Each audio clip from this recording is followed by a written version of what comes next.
आज के इस नए चैप्टर के साथ कैसी है जनता जनार्दन, कैसे हो आप सभी लोग? क्या बढ़िया चल रही है जिंदगी तुम्हारी? सब मजे में होगा। आई होप कि सब कुछ बढ़िया चल रही होगी तुम्हारी जिंदगी के अंदर। भाई अगर तुमने अभी तक के कोई भी ऐसे चैप्टर हैं जो कि स्किप किए हैं तो प्लीज उनके एक बार नोट्स बना लो। और आज का जो नया चैप्टर तुम्हारे पास होने वाला है इसके साथ साथ नोट्स बनाते रहना, ताकि जब तुम अपने एग्जाम्स के लिए प्रिपेयर कर रहे हो तो तुम्हें कहीं और से अलग से भटकना ना पड़े और मजे में तुम्हारी आपका जिंदगी निकल जाए। तो भाई चैप्टर का जो नाम होने वाला है आज वो है प्राइमरी एक्टिविटीज। और नाम पढ़कर ही तुम्हारे दिमाग में एक बार ऐसा बिल्कुल एकदम भौगोलिक पिक्चर छपी होगी कि भाई साहब ओहो ये है क्या? ये तो प्राइमरी एक्टिविटीज बचपन से पढ़ते हुए आ रहे हैं, 5वीं क्लास में प्राइमरी एक्टिविटीज पढ़ाया था। थोड़ा रुको जरा, सब्र करो भाई। ये प्राइमरी एक्टिविटीज जो तुम पढ़ते हुए आ रहे हो है तो वैसा ही, पर यहां पर वर्ल्ड के पर्सपेक्टिव से हम चीजें समझने की कोशिश करेंगे, क्योंकि ये जो बुक है इसमें ज्यादातर जो वर्ल्ड का पर्सपेक्टिव है वो दिखा रखा है, कहां पर प्राइमरी एक्टिविटीज कैसी होती है। और प्राइमरी एक्टिविटीज अभी तक तुम सिर्फ एक नाम पढ़ रहे थे, अब इसके बाइफरकेशन दे रखे हैं। बाइफरकेशंस में आप जब समझोगे तो उसमें आपको समझ में आएगा कि कैसे कोई कोई चीज आपका जो है आगे बढ़ती हुई जा रही है। जरा ध्यान से समझिएगा। देखो भाई, सबसे पहले कमेंट सेक्शन में आप लिख देना एक बार प्यार से कि ज्योग्राफी इज लव, और अपनी नोटबुक में भी आपका लिख लेना ऊपर ज्योग्राफी इज लव। इसी के साथ चैप्टर को कर रहे हैं हम शुरू। सबसे पहले अब जब आप देखोगे तो ऐसा कुछ एक इमेज आपके दिमाग में छपनी चाहिए। ये इमेज आपको पीछे की तरफ लेकर जाएगी, बिल्कुल एकदम प्राचीन काल में। चलो थोड़ा इमेजिनेशन करने की कोशिश करो, और मैं जैसा जैसा आपका सोचने के लिए मजबूर कर रहा हूं तुम्हें, थोड़ा सोचो। पहले के जमाने में जब प्राइमरी एक्टिविटीज की बात करूंगा तो मैं अर्ली ह्यूमंस की बात कर रहा हूं। जब तुम हिस्ट्री पढ़ते हो तो तुम प्राचीन सभ्यता के बारे में बात करते हो। तुम देखते हो कि पहले कैसे आपका चेकोलिथिक, मीजोलिथिक और फिर उसके बाद न्योलिथिक पीरियड आते थे। तो जो अर्ली ह्यूमन था ना, अर्ली ह्यूमन मतलब जो पहले के प्राचीन जमाने के लोग थे, वो अपने एनवायरमेंट के ऊपर डिपेंडेंट हुआ करते थे। जो इमीडिएट एनवायरमेंट है ना उनका, जो भी सामने चीज उनको दिखती थी, चाहे वो पेड़ हो, चाहे वो जानवर हो, चाहे वो पानी हो, किसी नदी का पानी हो गया, चाहे किसी रिवर का पानी हो गया, या फिर अच्छा नदी और रिवर में तो कोई अंतर नहीं है सर, पर लेक्स में अंतर है। तो लेक्स हो सकता है, रिवर हो सकता है, पॉन्ड हो सकता है, जो भी उनके सामने आपका हुआ करता था वो उसी के ऊपर डिपेंडेंट रहा करते थे। और ज्यादातर वो जो भी जानवर जंगल के अंदर उनको दिखा करता था उसको हंट किया करते थे। अब जब एक बार उसकी हंटिंग हो जाया करती थी तो उसको हंट करने के बाद अब और क्या काम की बात आती थी इनके अंदर, तो edible plants which they gathered from forest their vicinity. अब क्या बात है, इसका मतलब क्या हुआ कि भाई जो भी हमारे पास आपका एनवायरमेंट है, ये फॉरेस्ट है, इस फॉरेस्ट में से अपने लिए लकड़ी काट ली, इससे आपका बेसिकली कुछ फल फ्रूट्स ले लिए, और ये सारी चीजें लेकर अपन क्या कर रहे हैं, उनको गैदर कर रख रहे हैं। एग्जाम्पल के तौर पर अगर कल को मुझे इस जगह को छोड़कर दूसरी जगह जाना है तो मेरे पास इकट्ठा सामान होना चाहिए जिससे मैं अपनी गुजर बसर कर सकूं। अगर कभी बारिश आ गई, मैं बाहर आपका हंटिंग करने नहीं जा सका, तो भी मेरे पास पहले से सामान इकट्ठा होना चाहिए। तुमने चींटियां देखी हैं? चींटियां क्या करती हैं, जैसे जब मानसून वगैरह का सीजन आता है तो वो उस समय पर आपका धीरे धीरे कर बहुत सारा सामान इकट्ठा करके अपनी बिल के अंदर ले जाती हैं। और ठंड के दिनों में चींटियां बहुत कम दिखाई देती है क्योंकि उनके पास इकट्ठा सामान होता है अंदर खाने के लिए। तो ये भी कुछ उसी तरीके से आपका काम कर रहे थे। अब जो प्रिमिटिव सोसाइटी है, हमारी प्राचीन सभ्यता है, ये ज्यादातर वाइल्ड एनिमल्स के ऊपर डिपेंड हुआ करती थी। किसके ऊपर डिपेंडेंट थी? वाइल्ड एनिमल्स के ऊपर। अब तुम वाइल्ड एनिमल को समझोगे तो वाइल्ड एनिमल का क्या मतलब हुआ? वाइल्ड एनिमल का मतलब होता है जो जंगली जानवर होते हैं। जैसे तुमने जंगली पिग देखे होंगे, फिर जंगली बुफेलो देखी होंगी, ये सारी चीजें आपका देखते हुए समझते हुए चल रहे होगे तुम। अच्छा, अगर तुम देखोगे तो जो ये वाइल्ड एनिमल हैं, तो जो लोग रहते थे, people located in very cold and extremely hot climate survived on hunting. अब देखो दोनों ही, चाहे आपका बेसिकली तुम ऊपर का आर्कटिक के आसपास का रीजन देख लो, चाहे इक्वेटर के आसपास का रीजन देख लो, ये दोनों ही, क्योंकि अगर तुम इक्वेटर के आसपास देखोगे तो तुम्हें ज्यादातर घने फॉरेस्ट दिखाई देंगे, और ऊपर जाओगे तो वहां पर भी तुम्हें पेड़ पौधे कम हो जाते हैं, तो उस समय भी हंटिंग ही करनी पड़ेगी। तो चाहे तुम ठंडे इलाके में चले जाओ, चाहे तुम इक्वेटर के पास हो, गर्म इलाका हो चाहे ठंडा इलाका हो, दोनों इलाकों में क्या देखना पड़ेगा? दोनों ही इलाकों में आपको हंटिंग के ऊपर डिपेंडेंट रहना पड़ेगा, और हंटिंग आपके लिए सबसे प्राइमरी एक्टिविटी बन जाती थी। अब जैसे जो लोग कोस्टल इलाके के पास रहते थे, जैसे कोस्टल बाउंड्री है, कोस्टल बाउंड्री जैसे मैं तुम्हें इंडिया के पर्सपेक्टिव से समझाता हूं, गुजरात हो गया, महाराष्ट्र हो गया, गोवा हो गया, कर्नाटका हो गया, केरला हो गया, तमिलनाडु हो गया, ये सब क्या है? ये हमारी कोस्टल बाउंड्री है। तो अगर तुम देखोगे तो आज भी ज्यादातर जो लोग कोस्टल बाउंड्रीज के पास रहते हैं वो अपनी गुजर बसर के लिए किस चीज पर डिपेंडेंट रहते हैं? फिश के ऊपर, फिशिंग के ऊपर। मछुआरे ज्यादा मिलते हैं उस इलाकों के अंदर, तो ये लोग क्या करते थे, ये ज्यादातर आपका फिशिंग के ऊपर डिपेंडेंट रहा करते थे। और फिशिंग आने वाले समय पर पहले तो आपका बेसिकली इनको टूल्स का इस्तेमाल, पत्थर को आपका क्या बनाते थे, हथियार बनाते थे और उससे मारते थे। धीरे धीरे जो आपका टेक्नोलॉजी हुई वो मॉडर्नाइजेशन की तरफ जानी शुरू की। अब ये मॉडर्नाइज टेक्नोलॉजी की तरफ जब गए तो इन्होंने टेक्नोलॉजी को एडवांस कर दिया और आज के समय पर इनके पास जाल होते हैं, बड़े बड़े आपका मछली पकड़ने के लिए चीजें होती हैं, तो उससे क्या करते हैं, उससे इन्होंने आपका जो है बेसिकली अपने आप को बढ़ावा देना शुरू कर दिया। ठीक है, अब क्या होता है, अब धीरे धीरे कर अपन जब बढ़ते हैं तो भाई तुम हंटिंग करे जा रहे हो, करे जा रहे हो, करे जा रहे हो, तो अब कोई एक प्रजाति है, मान लो जैसे एग्जांपल के तौर पर मैंने ऐसा मान लिया कि एक किंग कोबरा है। ठीक है, अगर मान लो सारे किंग कोबरा को पकड़ के ले जाएंगे, उसको मार देंगे, उसको काट कर आपका जो है बेसिकली उसका वेनेमस निकाल कर कोई एंटीडोट बना लेंगे, कोई कुछ बना लेंगे, तो उससे क्या होगा, धीरे धीरे कर या तो वो बिल्कुल खत्म हो जाएगा या फिर खत्म होने की वर्ज पर आ जाएगा। तो यहां से दो शब्द निकलते हैं, या तो कोई चीज एक्सटिंक्ट हो सकती है या फिर वो इंडेंजर्ड हो सकती है। अगर ये दोनों ही आपका केस हो जाएंगे तो फिर वो क्या हो जाता है, सरकार या फिर आपका आने वाले समय में जो लोग होते हैं अगर वो समझदार होते हैं तो वो क्या कहते हैं, इलीगली आपका जो है चीजों के ऊपर समझ जाते हैं। और ये क्यों हो रहा होता है सब कुछ, ये इसलिए भी हो रहा होता है क्योंकि पोचिंग जो होती है, पोचिंग समझते हो, इलीगल ट्रेड जो हम करते हैं, एक जगह से दूसरी जगह लेकर जाते हैं। जैसे तो मैं बढ़िया एग्जांपल दूं तो उड़ीसा के कोस्ट पर हमें आपका कछुआ मिलता है। ठीक है, कछुआ एक पीले कलर का कछुआ होता है, तुम अगर नाम पता हो तुम्हें आपका तो मुझे बताना। वो अभी आपका धीरे धीरे कर खत्म होने की कगार पर है, पर पूरी दुनिया में गहिरमाथा बीच पर उस कछुए का सबसे बड़ा नेस्टिंग साइट मिलता है। तो जो अर्ली हंटर्स हैं, अर्ली हंटर्स आपका क्या इस्तेमाल करते हैं, प्रिमिटिव आपका टूल्स इस्तेमाल करते थे जो कि स्टोन से बने हुए करते थे। उसके अलावा एरो यूज करा करते थे, वो एरो मतलब आपका जो तीर कमान होता है। और उन्होंने क्या करा, जो ज्यादातर एनिमल हैं उनको आपका मारना शुरू कर दिया। अब वो मारते मारते आपका क्या होने लग गया, धीरे धीरे करके खत्म होने लग गए, तो उनको लिमिटिंग किया, उनको लिमिटेड कर दिया। अब ये लिमिटेड हो गए तो उससे चीजें आपका बहुत सारी क्या हो गई, अच्छे लेवल पर आपका चलेगी। अब सवाल ये उठता है कि सर अगर हम आपका सवाल देखते हैं, भाई साहब पहले ना गर्मी बहुत हो रही है, गर्मी में पहले एसी चला लूं क्या, तुम्हें पता भाई साहब गर्मी कितनी हो रही है। हाँ गर्मी भाई साहब, थोड़ी देर में आपका कलुआ हो जाऊंगा मैं, क्या पता फिर तुम कहोगे मास्टर काला हो गया भाई साहब। ओहो हो, मास्टर काला, मास्टर गोरा है भाई साहब, पर मास्टर कालू हो सकता है, तो फिर कैसे काम चले। मैं रेसिज्म नहीं कर रहा हूं, बिल्कुल नो डिस्क्रिमिनेशन गाइस, पर क्या है सवाल देखो तुम इधर, अरे कम बखत देखो, अब कितना इंटरेस्ट आया इन्हें, है ना, सर काले हो जाएंगे, हाँ कितना मजा आएगा देखने में भाई साहब। अब इधर देखो, why has hunting been banned in India. अब देखो सवाल ऐसा उठता है, हम है लालची, कौन है लालची, तो आप लालची हो मास्टर, हम थोड़ी है, तुम भी हो पर तुम्हें दिखाई नहीं रहता है, तुम हो पर तुम्हें पता नहीं है, मैं तो हुई हूं, मैं तो भाई साहब लालची बहुत ज़्यादा ही भयंकर लेवल पे हो चुका हूं। ठीक है, तो ऐसे लोग भी आपका लालची है, मजाक कर रहा हूं भाई, हम लोग हमारे जो है वो लालची हैं। तो अब होता क्या है, इसी लालच के चक्कर में कोई इंसान आपका किसी चीज़ को मारना शुरू कर देता है, कोई फिर आपका उसको बिल्कुल इस हद तक मार देता है कि वो धीरे धीरे कर खत्म हो जाता है। तो हमारे देश में भी आपका क्या हो रहा था, हंटिंग को बैन करने के पीछे आपका ये रीज़न हुआ कि जो हमारे बहुत सारे जानवर थे, जैसे लोग शेर को मारकर उसकी खाल घर में लगा लेते थे, चीते को मारकर उसके ऊपर पैर रखकर फोटो खिंचा लेते थे, तो इनके चक्कर में आपका हमें क्या करना पड़ा, हमें हंटिंग बैन करनी पड़ी कि भाई साहब ऐसे तो खत्म हो जाएंगे, तो जो एक साइकिल है, जो एक चेन चल रही है, वो तो दिक्कत में आ जाएगी। तो जो गैदरिंग और हंटिंग है हमारे पास, अब दो सवाल आ गए यहां पर, अभी तक हम हंटिंग के बारे में बात कर रहे थे, अब गैदरिंग के बारे में बात हो रही है। गैदरिंग क्या है, collection of food, collection of material, collection of things, तो ये सब क्या है, ये गैदरिंग होती है। तो गैदरिंग और हंटिंग जो है पूरी दुनिया के अंदर सबसे ओल्डेस्ट इकोनॉमिक एक्टिविटी के तौर पर जानी जाती है। अगर आप इकोनॉमिक एक्टिविटी को देखेंगे तो इन पर बहुत अलग अलग लेवल पर आपका डिफरेंट लेवल्स पर हम चेक करते हुए जाते हैं। और एक चीज आपका याद रखना, ये यहां से आपका जो है तुमसे पूछ सकता है, एक क्वेश्चन आपका निकालेगा और क्वेश्चन बहुत प्यारा सा बनाएगा। ठीक है, define characteristics of hunting, define characteristics of hunting. तो अब ये जो डिफाइन कैरेक्टरिस्टिक्स ऑफ हंटिंग आपके पास आने चाहिए, तुम्हारे दिमाग में पहली घंटी बजनी चाहिए कि अभी तक तुम्हारी जो आपका जिंदगी चल रही थी वो आम जिंदगी चल रही थी, अब कैसी जिंदगी चलेगी, मेंटोस जिंदगी। वाह भाई साहब, तो मेंटोस जिंदगी में gathering is practised in region with harsh climatic condition.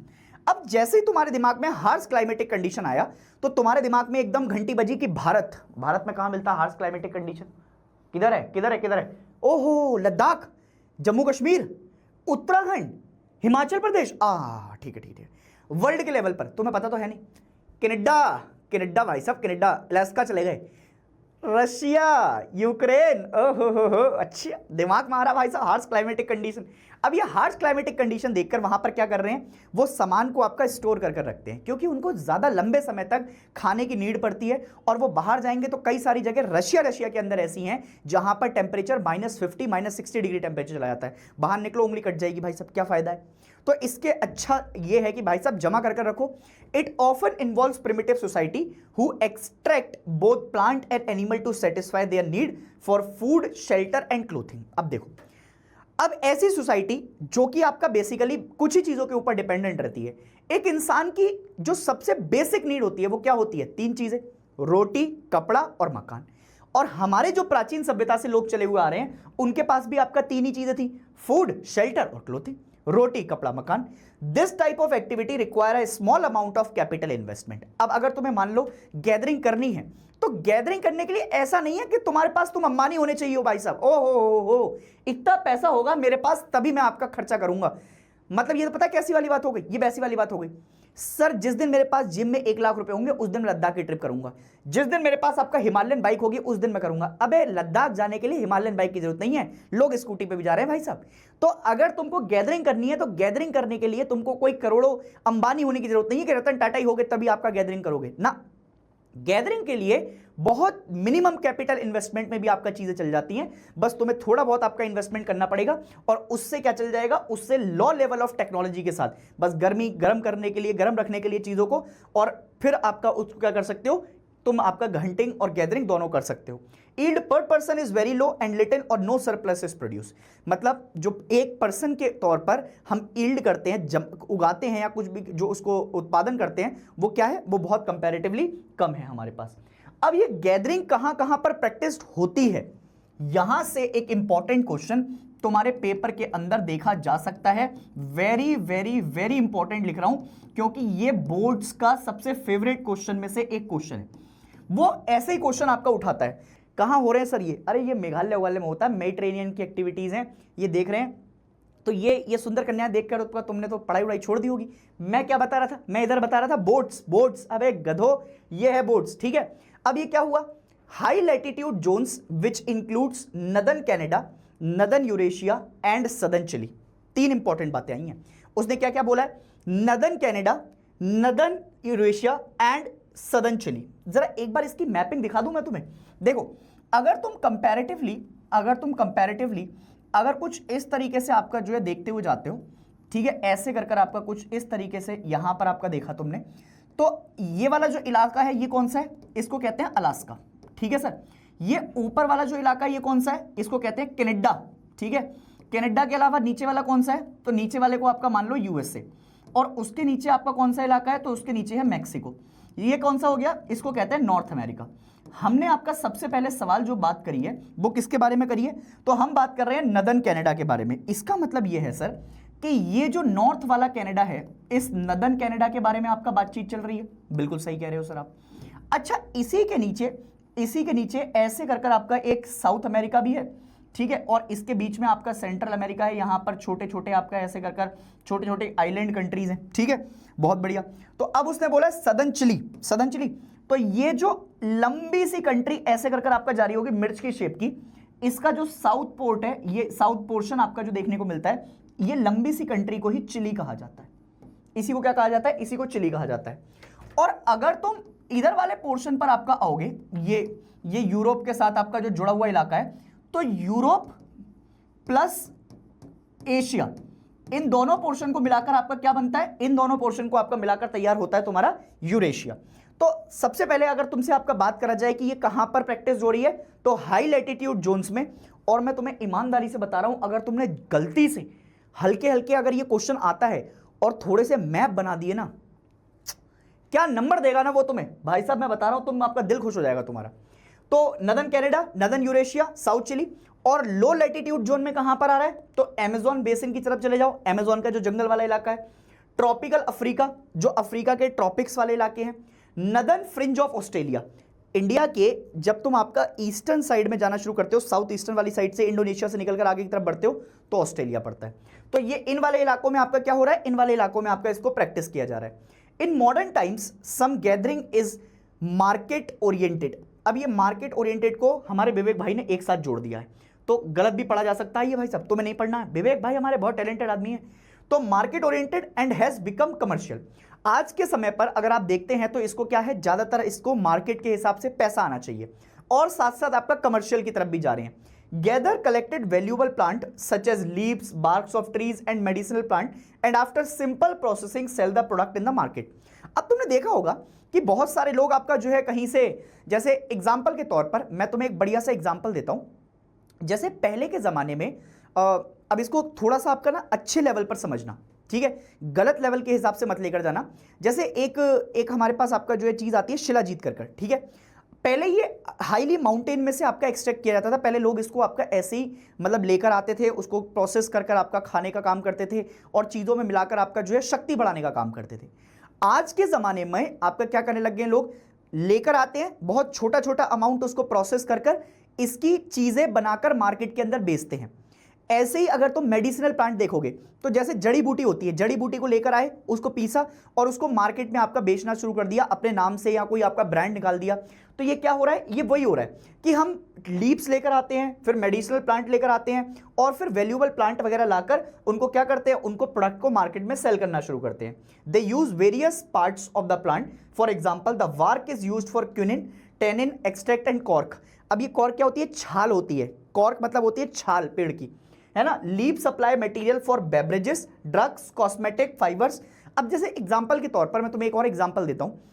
तुमने एलोवेरा देखा होगा, तो एलोवेरा एक होता है जो हम घर में लगाते हैं, उसको डायरेक्टली आपका तुम स्किन पे अप्लाई करते हो। एक होता है उसी एलोवेरा के नाम पर तुमको प्रोडक्ट्स बेचे जाते हैं, कॉस्मेटिक प्रोडक्ट्स, फेस वॉश, ये सारी चीजें आपका तुम्हें उसमें थोड़ा थोड़ा डालकर नाम पर ऊपर लिखा होता है एलोवेरा प्रोडक्ट, एलोवेरा इनसाइड। तो उससे क्या हो रहा है, उससे जो प्रोडक्ट है वो तुम्हारे पास आपका अंदर की तरफ उसमें दिखाई देता है और उसी के नाम पे चीजें बेची जाती हैं। क्लियर है सर इतनी बात? बहुत बढ़िया। अब एरिया कंसंट्रेटेड ऑन प्रैक्टिस, ये वाला मैंने तुम्हें अभी बता दिया, ये पूरा पोर्शन हमने अभी तक पढ़ लिया है। ईल्ड, अब इसमें क्या क्या देख रहे हो, leave supply material for beverages, cosmetic, fibre, thatch and fabrics, nuts for floods and oil and tree trunk, yield, रबड़, बाटा, गम्स एंड एड्रेसिन। अब ये जो जितनी भी चीजें आपका तुम देख रहे हो ना, ये एक तरीके से आपका तुम्हारे पास क्या है, ये तुम्हें आपका जो है बेसिकली इस मैपिंग के लिए बड़ी इंपॉर्टेंट दिखाई देंगी। अब देखो इसमें ना सब्सिस्टेंस गैदरिंग की आपका बात हुई है, तो सवाल ये उठा कि सब्सिस्टेंस गैदरिंग कहां कहां पर आपका इस्तेमाल की जा रही है। अगर तुम साउथ अमेरिका में देख रहे हो तो ये वाले जो पार्ट है, मुझे एक बार कंट्रीज के नाम भी बताना कम वक्त। तो यहां पर आपका बहुत सारे, ये इक्वाडोर के नीचे आपका जो कंट्रीज हैं, क्या यहां पर ब्राजील आता है, क्या यहां पर अर्जेंटीना आता है, ये वाले पोर्शन। अच्छा, ये नॉर्थ कनाडा वाला पोर्शन नॉर्थ अमेरिका में, ये कैनेडियन पोर्शन हो गया। ये ट्रॉपिकल अफ्रीका वाले आपका पोर्शन आ गए, ये इधर यूरेशिया वाला इलाका आपका हो गया। तो ये क्या है, ये मैपिंग के तौर पर तुमको समझा रखा है। इस चैप्टर की मैपिंग पेपर में 110% आती है वर्ल्ड के लेवल पर, मतलब यहां से आपका पूछता ही पूछता है। ऐसा नहीं कह रहा हूं कि हर साल आएगा, पर आता है जब बोर्ड्स में आपका क्वेश्चन उठते हैं तो यहां से ये बनता है। और ये देखो तुम इधर भी आपका जो है पोर्शन तुमको दिखाई दे रहे हैं, ये वाले पोर्शन आपका दिखाई दे रहे हैं। तो ये मैपिंग बड़ी इंपॉर्टेंट है। इससे क्या होता है, इससे हमें ये पता लगता है कि कहां कहां पर कौन कौन से इलाकों में सब्सिस्टेंस गैदरिंग प्रैक्टिस की जा रही है। चलो सर आगे बढ़ते हैं। अब आते हैं हंटिंग एंड गैदरिंग के ऊपर। अब हंटिंग एंड गैदरिंग, जैसे तुमने कभी कभी आपका ये वाले पेड़ देखे होंगे और इनके साथ साथ आपका ये बर्ड्स देखी होंगी, तोते, पैरट्स, ये धीरे धीरे करके क्या खत्म होते जा रहे हैं। तो अगर तुम देखोगे, अब हंटिंग एंड गैदरिंग के कुछ मैं तुम्हें आपका शॉर्ट पॉइंटर्स दे रहा हूं, अगर तुम पेपर में जाओगे तो ये रिवीजन के पर्पज से तुम्हारे लिए बड़े इंपॉर्टेंट रहेंगे। किसके पर्पज से इंपॉर्टेंट रहेंगे, रिवीजन के पर्पज से, इनको याद रखिएगा। जब तुम रिवीजन करने जाओगे ना तो इसी रिवीजन से आपका तुम्हारा काम बन जाएगा। देखो जरा ध्यान से, पहला पॉइंट मैंने क्या बोला, it depends on the immediate environment. दूसरा क्या बोला, depend on animal they hunted and edible plant. तीसरा, primitive societies, hunting and gathering, fishing आपका इसमें आ जाता है। Oldest occupation practised in harsh climatic condition, depend on the animal, food, shelter, clothing. Small capital होती है, लो लेवल की technology चाहिए। Practised in high latitude, Eurasia, southern Chile और फिर नॉर्दर्न कैनेडिया वाला इलाका, Amazon, Congo, south east Asia countries. और modern market में आपका आजकल हम इसको यूज कर रहे हैं। ये क्या है, ये तुम्हारे पास आपका शॉर्ट नोट्स के टाइप आ गए। क्लियर है सर? अब आते हैं हम प्राइमरी एक्टिविटीज की तरफ। ठीक है, प्राइमरी एक्टिविटीज पे समझ लेते हैं। ह्यूमन एक्टिविटीज में जो हम जनरेट करते हैं, जो हमारी इनकम जनरेट होती है। अब जैसे पहला सवाल तुम्हारे पास उठेगा कि व्हाट इज इकोनॉमिक एक्टिविटीज, तो इकोनॉमिक एक्टिविटीज में आपका बहुत सारे सवाल उठ सकते हैं। इकोनॉमिक एक्टिविटीज में तुम्हारे पास जो भी सवाल उठेंगे, चाहे अब मैं मीट कलेक्शन कर रहा हूं, चाहे फिर आपका फॉरेस्ट्री, जंगल से लकड़ी काट कर लेकर आ रहा हूं, माइनिंग कर रहा हूं, क्रॉप्स उगा रहा हूं, फिशरीज उगा रहा हूं, बुल उगा रहा हूं, ये सबकी सब ज्यादातर आपका इकोनॉमिक एक्टिविटीज का पार्ट है। अगर मैं ह्यूमन एक्टिविटीज में कुछ भी कलेक्ट कर रहा हूं, ह्यूमन एक्टिविटीज को लेकर आ रहा हूं, इससे मेरी आपका क्या हो रही है, लकड़ी लाया, लकड़ी लाकर आपका शहर में बेच दी, उससे मेरी इनकम जनरेट हुई, इकोनॉमिक एक्टिविटी का पार्ट है। तो इकोनॉमिक एक्टिविटी को हम ब्रॉडली आपका अलग अलग फीचर्स में डिवाइड करते हैं। प्राइमरी सेक्टर हो सकता है, सेकेंडरी सेक्टर हो सकता है, टर्शरी सेक्टर हो सकता है, क्वार्टरनरी एक्टिविटीज हो सकती हैं। तो प्राइमरी एक्टिविटीज की अगर हम बात करेंगे तो हमारा इस चैप्टर के अंदर जो लेना देना है वो प्राइमरी एक्टिविटीज से है। जरा समझिएगा आप ध्यान से। प्राइमरी एक्टिविटीज हमारे पास जो डिपेंडेंट होती है वो इमीडिएट एनवायरनमेंट के ऊपर होती हैं। ज्यादातर हम प्राइमरी एक्टिविटीज के अंदर डिपेंड करते हैं किसके ऊपर, हम डिपेंड करते हैं आपका बेसिकली जो हमारा एनवायरनमेंट होता है, और उसी से हम रेफर करते हैं, जो चीजें यूटिलाइज करते हैं, अर्थ के रिसोर्सेज को आपका यूज करते हैं, लैंड हो गया, वाटर हो गया, वेजिटेशन हो गया, मिनरल्स हो गया, मटेरियल हो गए, इन सारी चीजों को आपका इस्तेमाल करते हैं। ये सब हमारे प्राइमरी एक्टिविटीज का पार्ट है। इवन तुम एग्रीकल्चर को देख लो, डेयरी फार्मिंग देख लो, मिक्स फार्मिंग देख लो, फूलों की खेती देख लो, ये सारी चीजें आपका प्राइमरी एक्टिविटीज का पार्ट है। अगर मैं सिंपल सी भाषा में बोलूं तो एग्रीकल्चर और उससे जुड़े हुए एलाइड एक्टिविटीज, ये सब हमारे पास किसका पार्ट है, ये सब हमारे पास प्राइमरी एक्टिविटीज का पार्ट है। It includes hunting and gathering, pastoral activities, fishing आ जाती है, फॉरेस्ट्री आ जाती है, एग्रीकल्चर, माइनिंग एंड क्वेरिंग, ये सब चीजों को आपका इंक्लूड कर हमारे पास एक ये चीज बन जाती है। अच्छा, एक और चीज सुनिएगा, people engaged in primary activities are called as red collar workers. इनकी इकोनॉमिक एक्टिविटीज के हिसाब से हमने बहुत सारी चीजों को आपका डिवाइड किया हुआ है। रेड कॉलर वर्कर्स कौन होते हैं, व्हाइट कॉलर वर्कर्स कौन होते हैं, फिर येलो वर्कर्स कौन होते हैं, येलो कॉलर, ये कॉलर के बेसिस पर जाते हैं। तो ज्यादातर जो प्राइमरी एक्टिविटीज में होते हैं ये किस पर हैं, ये आएंगे रेड कॉलर वर्कर्स में, due to their outside nature of their work. ठीक है सर, इतनी बात समझ में आ गई। अब अपन आगे बढ़ते हैं। अगर कुछ स्टेज पर देखोगे तुम हिस्ट्री में जाकर, तो तुम्हें यह समझ में आएगा कि हंटिंग जो है अनसस्टेनेबल एक्टिविटी है, और ह्यूमन बीइंग आपका क्या कर सकते हैं, पहले के जमाने में आपका लोग उसको हंट करते थे। धीरे धीरे लोगों को यह समझ में आया कि अगर इसको मारते ही जाएंगे, मारते ही जाएंगे, मारते ही जाएंगे, तो ये तो आपका धीरे धीरे कर खत्म हो जाएगा। हमारा मकसद क्या है, मकसद हमारा यह है कि हमको सिर्फ इसमें आपका डायरेक्टली मारना नहीं है, हमें इनको डोमेस्टिकेट भी करना है। क्योंकि अगर हम इनको बचाएंगे तो बचाने के साथ साथ भी जो हमारी आपका एक ये एसेट की तरह काम करेगी, इससे ही हमें दूध भी मिल सकता है, इससे हमें आने वाले समय में आपका बुल भी मिल सकता है। बुल मतलब आपका जो है बेसिकली बुल होते हैं ना, तो उससे आपका क्या बनाते हैं, उससे आपका जो है बेसिकली वुलन एक्टिविटीज बनाते हैं। तो ये डोमेस्टिकेशन ऑफ एनिमल के लिए बड़ा कारगर साबित होंगे। और people living in different climatic condition such as selected and domesticated animal found in this region. अब क्या होता है, अब जैसे एग्जाम्पल के तौर पर अगर मैं देखूंगा तो जो हार्श क्लाइमेटिक कंडीशन में रहते हैं, बाकी जगह रहते हैं, लोगों को यह समझ में आने लग गया कि अगर हमें इनको बचाना है तो हमें बचाने के लिए इन एनिमल्स को सेव करना पड़ेगा, और धीरे धीरे कर इनको आने वाले समय में इस्तेमाल करना पड़ेगा। Depending on their geographical factor, the technological development, animal rearing today is practised either at the subsistence और एट द कमर्शियल लेवल। दोनों लेवल की अपन बात करते हैं, या तो हम इसको सबसिस्टेंस लेवल पर देख सकते हैं या फिर हम इसको कमर्शियल लेवल पर देख सकते हैं। ये पेस्टोरलिज्म का पार्ट आ गया। अब सवाल देखना कितने इंपॉर्टेंट बन सकते हैं, तुमसे सीधे पूछ सकता है व्हाट इज पेस्टोरलिज्म। इतने सारे पॉइंटर्स हैं लिखने के लिए, काम की बात है। ये मत लिख के आ जाना मैं भेड़ आ गई, ओ भाई साहब मारेगा टीचर, बिल्कुल एकदम मुंह पे मारेगा घूसा। ठीक है, हाँ, तो ये क्या है, ये कमर्शियल लेवल आपका बन गया। ठीक है, तो subsistence and at the commercial level, इसको आपने क्या रखना है, इसको आपने याद रखना है। अब सवाल ये उठता है कि पेस्टलिज्म कौन कौन से इलाकों में आपका प्रैक्टिस किया जाता है। देखो मैं फिर से कह रहा हूं बार बार, इस इलाके के जो रीजन्स हैं, जो ये रीजन है, ये बहुत ज्यादा इंपॉर्टेंट है मैपिंग के पर्सपेक्टिव से। और मैपिंग के पर्सपेक्टिव से आपका जो है बेसिकली हमें ये बात समझ में आनी चाहिए कि हम कहां कहां पर आपका उन चीजों को देख रहे हैं। बहुत इंपॉर्टेंट है, बहुत ज्यादा इंपॉर्टेंट है, बार बार बोल रहा हूं, इससे मैपिंग आपका बहुत काम की आएगी। Core regions extending from the Atlantic coast of North Africa through Arabian peninsula to central China. अब जरा सवाल देखो, ये अरेबियन वाला इलाका है, अरेबियन पेनिसुला से आपका किधर की तरफ गए हैं, ये चाइना की तरफ गए हैं, भारत से आपका जो है।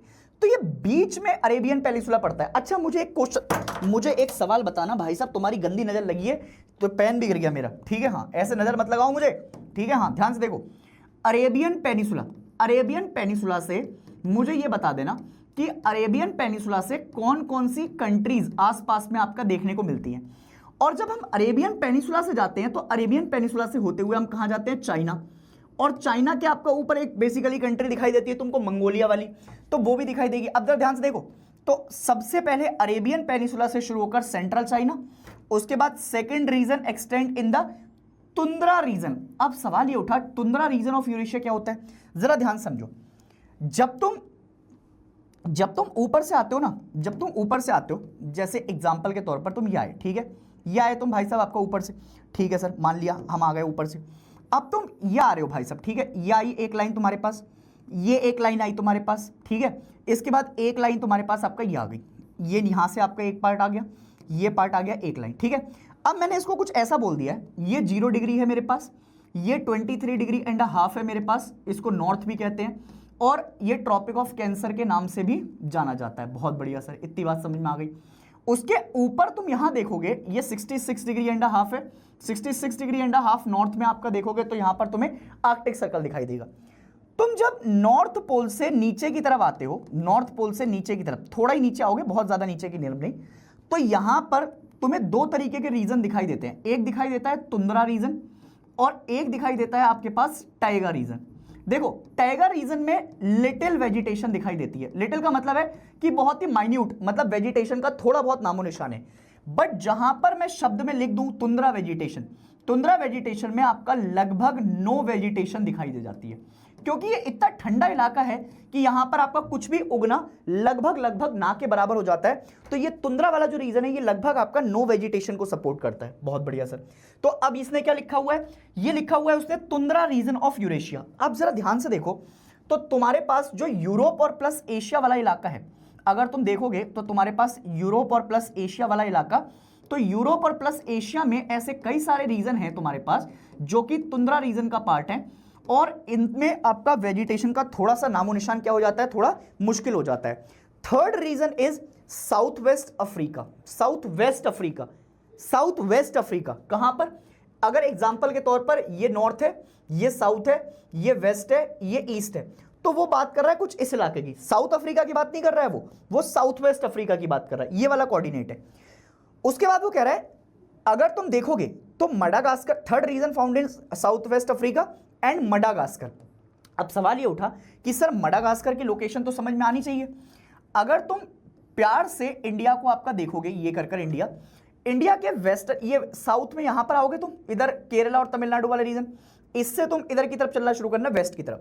जैसे जैसे तुम अफ्रीका के पास जाओगे, अफ्रीका के पास एक छोटा सा आपका आइलैंड पड़ता है जहां से तुम्हारी हवाएं भी आती हैं। इसको क्या कहते हैं, इसको मडागास्कर आइलैंड कहा जाता है।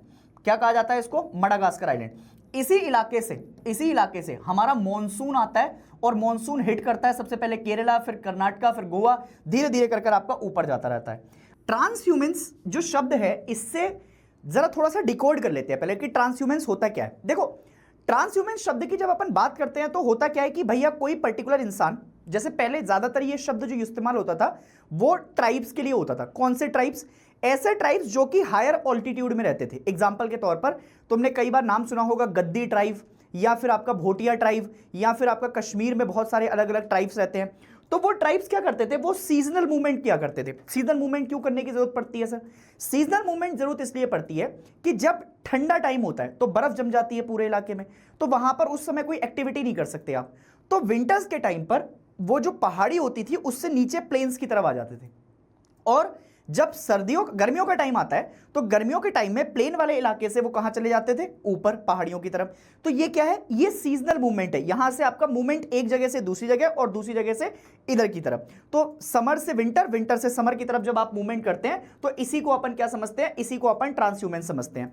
अब सवाल ये उठता है कि ट्रांसह्यूमेंस कैटेगरी में आपके पास कई सारे आपका क्या दिखाई दे रहे हैं, कई सारे आपके पास बेसिकली ट्राइब्स दिखाई दे रहे हैं। एग्जाम्पल के तौर पर गुज्जर्स, फिर बक्करवाल्स आते हैं, फिर गद्दीज आते हैं, फिर भोटियाज आते हैं। ये सारे क्या हैं, ये सारे एक तरीके से इंडिविजुअली हमारे पास ट्राइबल्स हैं और इन ट्राइबल्स को आपको आराम से याद करना है। पेपर में पूछा जा सकता है कि भाई ये ट्राइब्स कहां कहां पर दिखाई देते हैं, भोटियाज कहां पर दिखाई देते हैं, गद्दीज कहां पर दिखाई देते हैं, अलग अलग। अब पेस्टलिज्म में कमर्शियल लाइवस्टॉक रेयरिंग के बारे में एक शब्द है। कमर्शियल लाइवस्टॉक रेयरिंग क्या होता है और उसको जरा थोड़ा सा कैसे समझते हैं, इसको जरा आपका ध्यान से समझिएगा।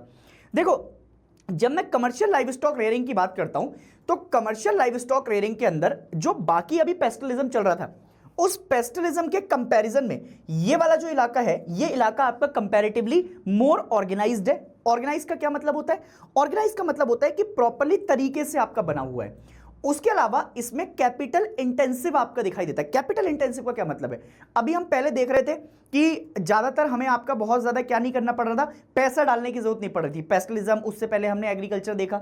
बट जब हम कमर्शियल लाइवस्टॉक रेयरिंग की बात कर रहे हैं तो उसके अंदर हमें पैसा डालने की जरूरत है, कैपिटल इन्वेस्टमेंट करने की जरूरत है, क्योंकि अगर ये नहीं करेंगे तो कमर्शियल लाइवस्टॉक रेयरिंग हमें बहुत लंबे समय तक आपका चलाने में दिक्कत रहेगी। उसके बाद ये परमानेंट रेंचेस में फॉलो की जाती है। उसके अलावा इसमें एक और चीज याद रखिएगा कि अगर कभी भी तुम्हें कमर्शियल लाइवस्टॉक रेयरिंग करनी है तो हमेशा उसके लिए एरिया बड़ा होगा और उस एरिया को हमने छोटे छोटे पार्सल्स में डिवाइड कर देते हैं। ये क्या हो गया? ये छोटे छोटे आपके पार्सल्स हो गए। ये पार्सल्स आपका अगर तुम देखोगे तो ये पार्सल्स आपका क्या हो जाएंगे? डिवाइड हो जाएंगे। पहले एक बड़ा एरिया है, बड़े एरिया को आपका पार्सल्स में डिवाइड कर दिया। Animal are move from parcel to the another, एक पार्सल से दूसरे पार्सल ले गए, दूसरे पार्सल से तीसरे पार्सल ले गए। और जो नंबर ऑफ एनिमल्स हैं इनको क्या रखते हैं? इनको एक पार्सल की कैपेसिटी के हिसाब से रखा जाता है। एग्जांपल के तौर पर अगर एक पार्सल में 15 आपका भेड़ आ सकती हैं तो इसको 15 के हिसाब से रख दिया। अगर इसमें भी 15 रख दी, इसमें भी 15 रख दी।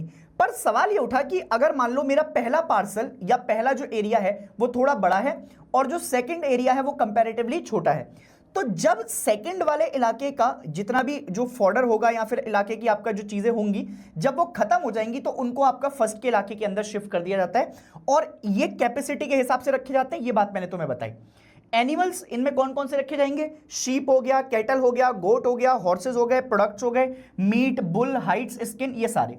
और ये कहां कहां पर प्रैक्टिस किया जाता है? तो इलाका न्यूजीलैंड का देखने को मिलेगा, ऑस्ट्रेलिया का, अर्जेंटीना, उरुग्वे, यूएसए। न्यूजीलैंड और ऑस्ट्रेलिया तुम्हें पता है आसपास है। अर्जेंटीना तुम्हें साउथ अमेरिका में दिखाई देगा। उरुग्वे तुम्हें बताना कि कहां पर दिखाई देता है। और यूएसए आपका तुम्हें पता ही है, यूनाइटेड स्टेट्स ऑफ अमेरिका। अब जरा एक सवाल उठता है कि हु आर नोमैडिक हर्डर्स या नोमैडिक हर्डिंग क्या होती है? तो ज्यादातर अगर हर्डर्स की तुम बात करते हो ना, नोमैडिक हर्डर्स जो होते हैं वो अपने फूड के लिए डिपेंड करते हैं। जैसे ज्यादातर डिपेंडेंट किसके ऊपर होते हैं? या तो एनिमल के ऊपर, या जो आपका ट्रांसपोर्ट होता है, शेल्टर होता है, क्लोथिंग होता है, उनके ऊपर ज्यादा इनकी डिपेंडेंसी रहती है। और ये एक जगह से दूसरी जगह क्या करते रहते हैं? एक जगह से दूसरी जगह आपका ट्रांसपोर्ट करते रहते हैं, एक जगह से दूसरी जगह जाते रहते हैं। अगर तुम इन कम्युनिटी को देखोगे तो ये इनकी जो कम्युनिटी होती है वो एक पर्टिकुलर टेरिटरी उन्होंने अपनी बना ली है, उस टेरिटरी के आसपास आपका बसे रहते हैं और उसी टेरिटरी को आपका प्रॉपर्ली यूटिलाइज भी करते हैं ये। ठीक है sir. Variety of animals are kept in different region. अब जैसे सहारा एंड एशियाटिक डेजर्ट, जैसे शीप हो गया, वहां पर गोट रख सकते हैं, कैमल रख सकते हैं, क्योंकि अगर तुम सहारा में टाइगर रखोगे तो टाइगर तो गोट बन जाएगा भाई साहब, समझ रहे हो मेरी बात? तो इसलिए वहां पर ऐसे एनिमल रहते हैं। अब जैसे तिब्बत वाले इलाके में जाओगे तो तिब्बत वाले इलाके में आपका क्या डोमेस्टिकेट कर सकते हो? याक हो सकता है। एंडीज में जाओगे तो इल्मास, आर्कटिक रीजन में जाओगे तो रेंडर। ये सारे आपका क्या देखने को मिलते हैं? अलग अलग लोकेशन के हिसाब से वहां पर एनिमल किस कौन कौन से मिलेंगे उनको हम देख सकते हैं। पेस्टरल नोमैडिज्म की बात करते हैं जरा। अब पेस्टरल नोमैडिज्म की बात करते हैं तो pastoral nomadism is associated with 3 important region. Very very important question, यहां से आपका पेपर में क्वेश्चन आपको दिखाई दे सकता है कि व्हाट इज पेस्टरल नोमैडिज्म। तो pastoral nomadism is associated with 3 important region. पहला होता है the core region extended from Atlantic shores of North Africa to eastward across the Arabian peninsula. अब जरा सवाल ये उठा कि हमको तो यही नहीं पता है कि भाई साहब आपका कहां पर अटलांटिक ओशन है। तो अगर तुम नॉर्थ अमेरिका की तरफ जाओगे तो नॉर्थ अमेरिका से अगर तुम ईस्ट की तरफ आओगे और ऊपर तुम्हारे पास आपका यूरोप वाला रीजन है, नीचे आपका तुम्हारे पास अफ्रीका वाला रीजन है, तो या और साउथ अमेरिका भी देख लो जरा। तो साउथ अमेरिका के ईस्ट में और नॉर्थ अमेरिका के ईस्ट में यहां पर तुम्हें दिखाई देता है अटलांटिक ओशन। एक जगह तुम्हें दिखाई देता है नॉर्थ अटलांटिक ओशन और एक जगह तुम्हें दिखाई देता है south Atlantic ocean. North Atlantic ocean, south Atlantic ocean, ये दोनों पार्ट्स आपका जो यहां पर दिखाई देंगे। और फिर ये मूव करते जाते हैं अरेबियन पेनिसुला की तरफ, और फिर धीरे धीरे कर ये मंगोलिया की तरफ जाते हैं। मंगोलिया की तरफ पहुंचते हैं तो मंगोलिया की तरफ पहुंचते पहुंचते, अच्छा मंगोलिया कहां, चाइना से आपका ऊपर वाला पार्ट देखोगे तो सेंट्रल चाइना और मंगोलिया वाला इलाका। The second region extend over tundra region of Eurasia. कहां पर जाता है ये, तो अगर तुम देखोगे जो सेकेंड रीजन है ये तुंद्रा रीजन ऑफ यूरेशिया, अभी बताया था मैंने तुम्हें। यूरोप की तरफ जाओगे तो यूरेशिया वाला इलाका, यूरोप प्लस एशिया, उसका तुंद्रा रीजन जो है। In the southern hemisphere there are small areas in the south western Africa and the island of Madagascar. ये मैं तुम्हें अभी बताकर आया हूं कहां कहां पर ये मिलने वाले हैं। उसके बाद नोमैडिक हर्डिंग पे अभी मैंने तुम्हें बताया कि अगर ट्रांसह्यूमेंस की कंडीशन है तो ट्रांसह्यूमेंस में क्या क्या आना चाहिए था हमारे पास। तो भाई साहब ट्रांसह्यूमेंस में तुम्हें अभी मैंने बताया था कि जो प्रोसेस है, माइग्रेशन होता है बेसिकली कहां से, प्लेन से पेस्चर की तरफ, माउंटेन से आपका समर्स में, फिर आपका वापस समर से प्लेन से माउंटेन में। ये पूरा इलाका है। कौन कौन से करते हैं, गुज्जर, बक्करवाल, गद्दीस, भोटियास, है ना। Plains to the mountain in summer and to the plains of the higher altitude pasture. Similarly in the tundra region the nomadic herder move from south to north in the summer. अब एक सवाल उठा, ये क्यों बताया, NCERT की लाइनें भी हैं इसमें, और जो पीछे वाला आपका मैं तुम्हें बताकर आ रहा हूं ये वाला, ये शॉर्ट नोट की तरह इसको इस्तेमाल करना, ठीक है, काम आएगा तुम्हें बहुत ज्यादा बेटा, है ना। अब सवाल उठेगा, एक सवाल आपका तुम्हारे दिमाग में और तुम्हारे पेपर के लिए, दोनों के लिए इंपॉर्टेंट है। Number of pastoral nomad is decreasing due to, ये तुम्हारी एनसीईआरटी के अंदर एज इट इज लिखा हुआ है, और एनसीईआरटी का बहुत बड़ा आपका इंपॉर्टेंट प्ले करता है। मतलब तुम्हारे पास आपका जो है, अगर तुम देखोगे तो इंपॉर्टेंट क्या पूछ सकता है वो तुमसे, कि भाई जो नंबर ऑफ पेस्ट्रल नोमैड्स हैं ये डिक्रीज क्यों करते हो जा रहे हैं। अब उसके पीछे दो रीजन है। कौन कौन से दो रीजन है, पहला है इंपोजिशन ऑफ पॉलिटिकल बाउंड्रीज। अब पॉलिटिकल बाउंड्रीज कैसे, मान लो रशिया और यूक्रेन की लड़ाई चल रही है अभी, तो अब रशिया कहता है कि ये इलाका मैंने कवर कर लिया, तो फिर वहां तक आपका जो है बेसिकली लोग भी चेंज होंगे, फिर वहां से आपका जो है बाउंड्रीज भी चेंज हो जाएंगी। तो सबसे पहली समस्या है हमारे पास पॉलिटिकल बाउंड्रीज। दूसरा होता है type of agriculture, subsistence agriculture, इसमें भी कुछ चेंजेस देखने को मिल रहे हैं। तो ये दो रीजन हैं जिसकी वजह से हमारे पास जो पेस्ट्रल नोमैड्स हैं ये धीरे धीरे कर आपका डिक्रीज होते जा रहे हैं। अगर इसके अलावा मैं तुम्हें ये बताऊं, कि ये जो मैप तुम्हें देख रखा है ये पूरा एक आपका जो है तुम्हें सबसिस्टेंस ये दिखाएगा कि भाई कहां पर कौन सा आपका इलाका है जिसमें आपका बेसिकली खेती चलती जा रही है, या फिर आपका जो है नोमैडिज्म की तरफ जा रहे हो। तो इस मैप को भी जरा तुम थोड़ा सा आपका देखते हुए चलना, ये पोर्शंस आपका आइडेंटिफाई करते चलना। मैं तुमसे फिर कह रहा हूं, नॉर्थ अटलांटिक वाले रीजन, साउथ अटलांटिक वाले रीजन, नॉर्थ अमेरिका के इधर, साउथ अमेरिका के इधर, ये यूरोप यूरेशिया वाला इलाका आ गया, फिर ये आपका जो है बेसिकली चाइना के ऊपर वाले इलाके में तुम देख लोगे। तो ये सारे रीजन जो है वो इसमें मार्क करके तुम्हें दिए हुए हैं, ठीक है सर। अब आते हैं कमर्शियल लाइव स्टॉक की तरफ। अब देखो जो कमर्शियल लाइव स्टॉक है, जरा ध्यान से देखो, पिक्चर कितनी बढ़िया आपका लगी हुई है इसके अंदर, तो थोड़ा सा इससे भी तुम्हें अंदाजा पड़ जाएगा। Commercial livestock rearing is more organised and capital intensive. Pastoralism से आगे आए नोमैडिक हर्डिंग की तरफ, नोमैडिक हर्डिंग से आगे आ गए हैं कमर्शियल लाइव स्टॉक की तरफ। कमर्शियल लाइव स्टॉक कंपैरेटिवली उनसे थोड़ा और ज्यादा ऑर्गेनाइज्ड होता है और उनसे थोड़ा और ज्यादा आपका कैपिटल इंटेंसिव मिलेगा। कैपिटल इंटेंसिव का क्या मतलब हुआ, कि मतलब इसके अंदर तुम्हें थोड़ा सा और ज्यादा क्या मिलेगा, और ज्यादा इसके अंदर तुम्हें आपका बेसिकली पैसा डालना पड़ेगा। पैसा आएगा तभी आपका जो है इसकी पूंजी आराम से चलती जाएगी। Commercial live stock wrenching is essentially associated with western culture. अब ये बड़ी इंपॉर्टेंट बात है यहां से, कि अगर तुमसे कमर्शियल लाइव स्टॉक रेंचिंग के बारे में पूछे या रेनिंग के बारे में पूछे, तो ज्यादातर जो लोग हैं, ज्यादातर जो इसमें आपका लोग देखने को मिलते हैं, ठीक है, ये लोग वेस्टर्न कल्चर से एसोसिएटेड होते हैं। अब वेस्टर्न कल्चर समझ गए तो मेरी बात, वेस्टर्न कल्चर का मतलब हुआ कि जो लोग ज्यादातर वेस्ट वाली कंट्रीज से एसोसिएटेड होते हैं उनको वेस्टर्न कल्चर से एसोसिएट किया जाता है। And is practised in permanent ranches, ऐसे रेंचेस जो कि हमेशा आपका जो है रहते हैं। These ranches cover large areas and are divided into number of parcels, अभी बताकर आया हूं मैं तुम्हें पहले, which are fence to regulate the grazing. उनकी फेंसिंग क्यों की जाती है, अब ये देख रहे हो फेंसिंग, ये फेंस की जा रही है, ये तरीका आपका तुमने देखा होगा न्यूजीलैंड वगैरह में, ये फेंसिंग की जा रही है। फेंसिंग क्या होता है, बाड़े लगा देने, ताकि वहां पर आपका ग्रेजिंग की जा सके, वहां पर वो चर सके। When the grass of one parcel is grazed, animal are move to another parcel. एक इलाके की खत्म हो जाएगी तो दूसरे इलाके में ट्रांसफर कर देंगे। This is specialise activity which only one type of animal is reared. ये क्यों बता रहा हूं, दोबारा से 2 बार क्यों बता रहे हो, मैं बार बार एक चीज का रिवीजन करवाने की तरफ जा रहा हूं। पहले मैंने बताया, उसका रिवीजन करवाया, फिर बताया, फिर रिवीजन करवा रहा हूं, एक और लास्ट बार रिवीजन करवा रहा हूं, प्लस एनसीईआरटी दिखा रहा हूं कि एनसीईआरटी में ऐसा लिखा हुआ है। तुम पूछोगे कि कहां पर हमारी एनसीईआरटी में तो कुछ और लिखा है, तो ये लिखा है तुम्हारी एनसीईआरटी के अंदर, ठीक है। इसके बाद important animal include sheep, cattle, gathers, goats, ये सारे, and products such as meat, bull, ideals, hides and skins are processed and packed scientifically, और इससे एक्सपोर्ट करते हैं फिर दूसरी कंट्रीज के अंदर। Rearing of animal in ranching is organized as a scientific basis. The main emphasis is on breeding and genetic improvement. अब देखो, जहां पर भी फेंसिंग वगैरह करेंगे, जहां पर भी हमारी आपका मतलब जैसे ये कमर्शियल लाइव स्टॉक रेयरिंग होगी, वहां पर ज्यादातर जानवर अगर खत्म ना हो, जानवर आपका जो है धीरे धीरे कर बिल्कुल ही खत्म ना हो जाए, तो उसके लिए उनको फोकस में रखा जाता है किस चीज के ऊपर, उनकी ब्रीडिंग करते हैं एक दूसरे से आपका जो है उनके ब्रीड्स को बढ़ाने के लिए, ताकि उनके ब्रीड्स खत्म ना हो जाए। उनकी जो जेनेटिक्स होती हैं, जिससे अगर जैसे कोई गाय है तो उसको और ज़्यादा दूध देने के लिए उनकी जीन्स को आपका अच्छा करेंगे, इंप्रूव करेंगे। डिसीज़ जो उनको फैलती हैं, जो बेसिकली मॉनसून के टाइम पे या बाकी टाइम पर आपका जो डिसीज़ फैलेंगे, उस डिसीज़ को कंट्रोल करेंगे। हेल्थ आपका केयर कंट्रोल करेंगे, एनिमल्स को आपका अच्छा करेंगे। New Zealand, Australia, Argentina, Uruguay, United states of America, important countries जहां पर commercial livestock rearing practice की जाती है। अब ये कमर्शियल लाइव स्टॉक रेयरिंग का मैप है, जरा ध्यान से देखो एक बार। ये तुम्हें जो इलाका दिखाई देगा कमर्शियल लाइव स्टॉक रेयरिंग का, ये वाला इलाका, ये पूरा इलाका आपका जो है बेसिकली यूएसए वाले इलाकों में दिखाई दे जाएगा। इधर आओगे तो अर्जेंटीना वगैरह वाले इलाके, ब्राजील वाले इलाके दिख जाएंगे।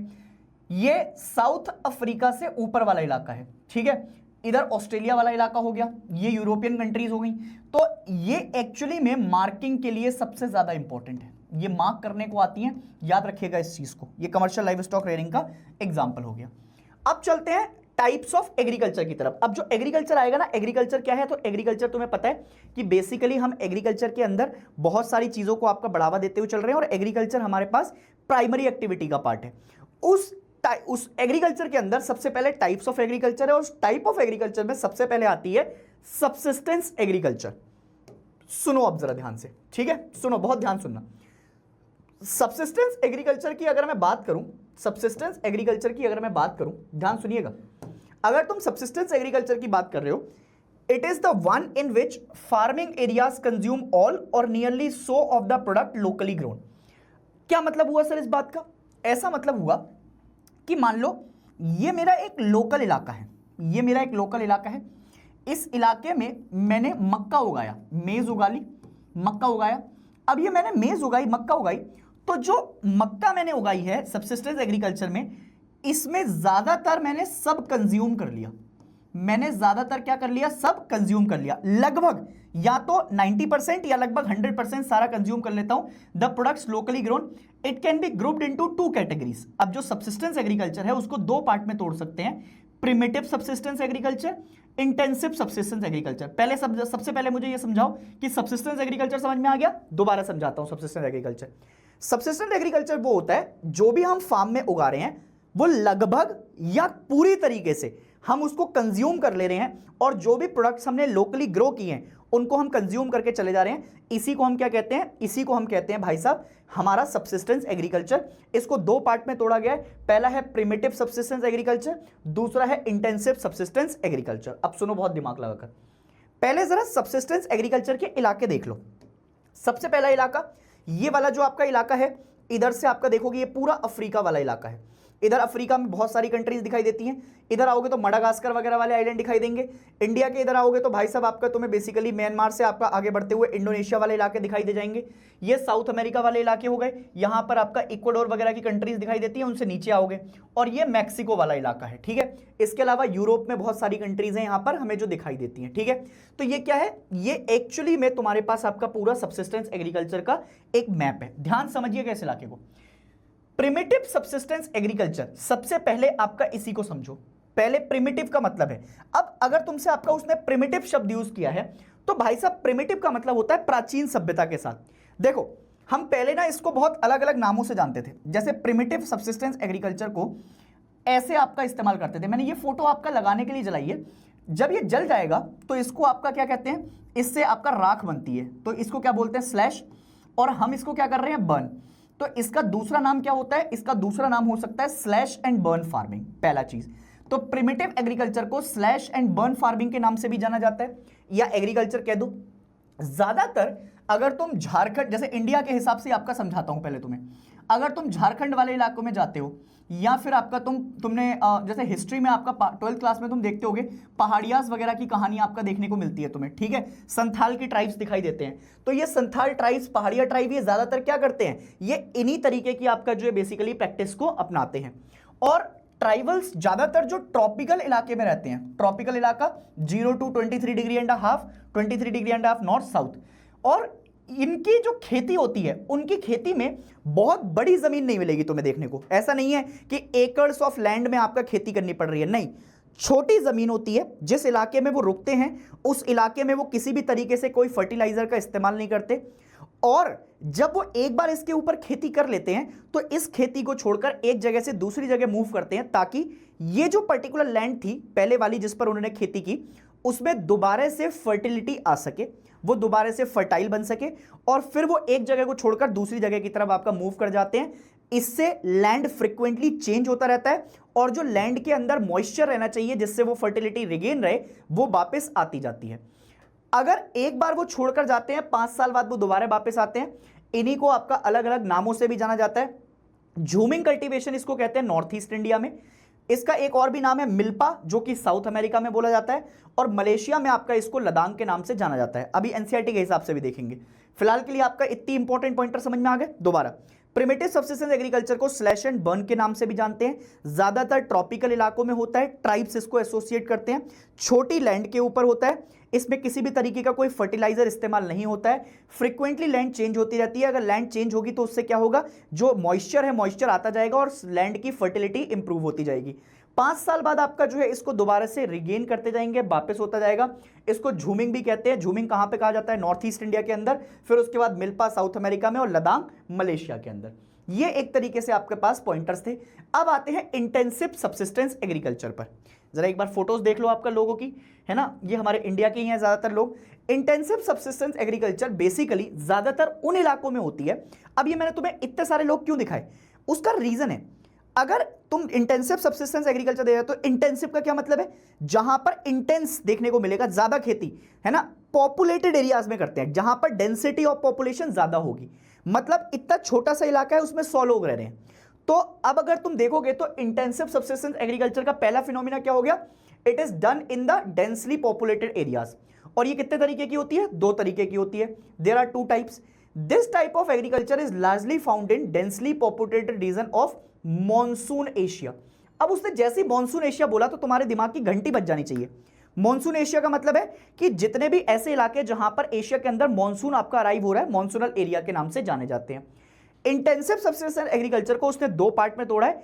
एक ऐसी क्रॉप जिसमें डोमिनेट करती है वेट पैडी कल्टीवेशन, और दूसरी क्रॉप होगी other than wet paddy cultivation. दोबारा, intensive subsistence agriculture dominated by wet paddy cultivation और दूसरी other than wet paddy cultivation. अब सुनो, intensive subsistence agriculture dominated by wet paddy cultivation, इसमें ज्यादातर डोमिनेटेड बाय राइस क्रॉप। अगर तुम वेट पैडी का ही नाम ले दिया कि जब डोमिनेट ही वही कर रही है, तो इसका मतलब है उसमें राइस ज्यादा, सबसे ज्यादा इस्तेमाल होगा, राइस की खेती ज्यादा होगी। Land holdings are very small due to high density of population. अब एक बात बताओ, एक इलाका है, ये इतना इलाका था, इतने इलाके में पहले इस इलाके में आपका एग्रीकल्चर की जाती थी, ठीक है, एग्रीकल्चर की जाती थी, और इतने इलाके में आपका पॉपुलेशन रहती थी। अब धीरे धीरे कर पॉपुलेशन ज्यादा हो गई, तो पॉपुलेशन ज्यादा होगी तो उनके रहने के लिए घर होंगे, तो इस इलाके में भी आपका क्या होगा, इस इलाके में भी आपका एग्रीकल्चर छोड़कर लोग रहना शुरू करेंगे, और पॉपुलेशन बढ़ गई तो इस इलाके में भी रहना शुरू कर दिया। अब इतने इलाके में एग्रीकल्चर हो रही है।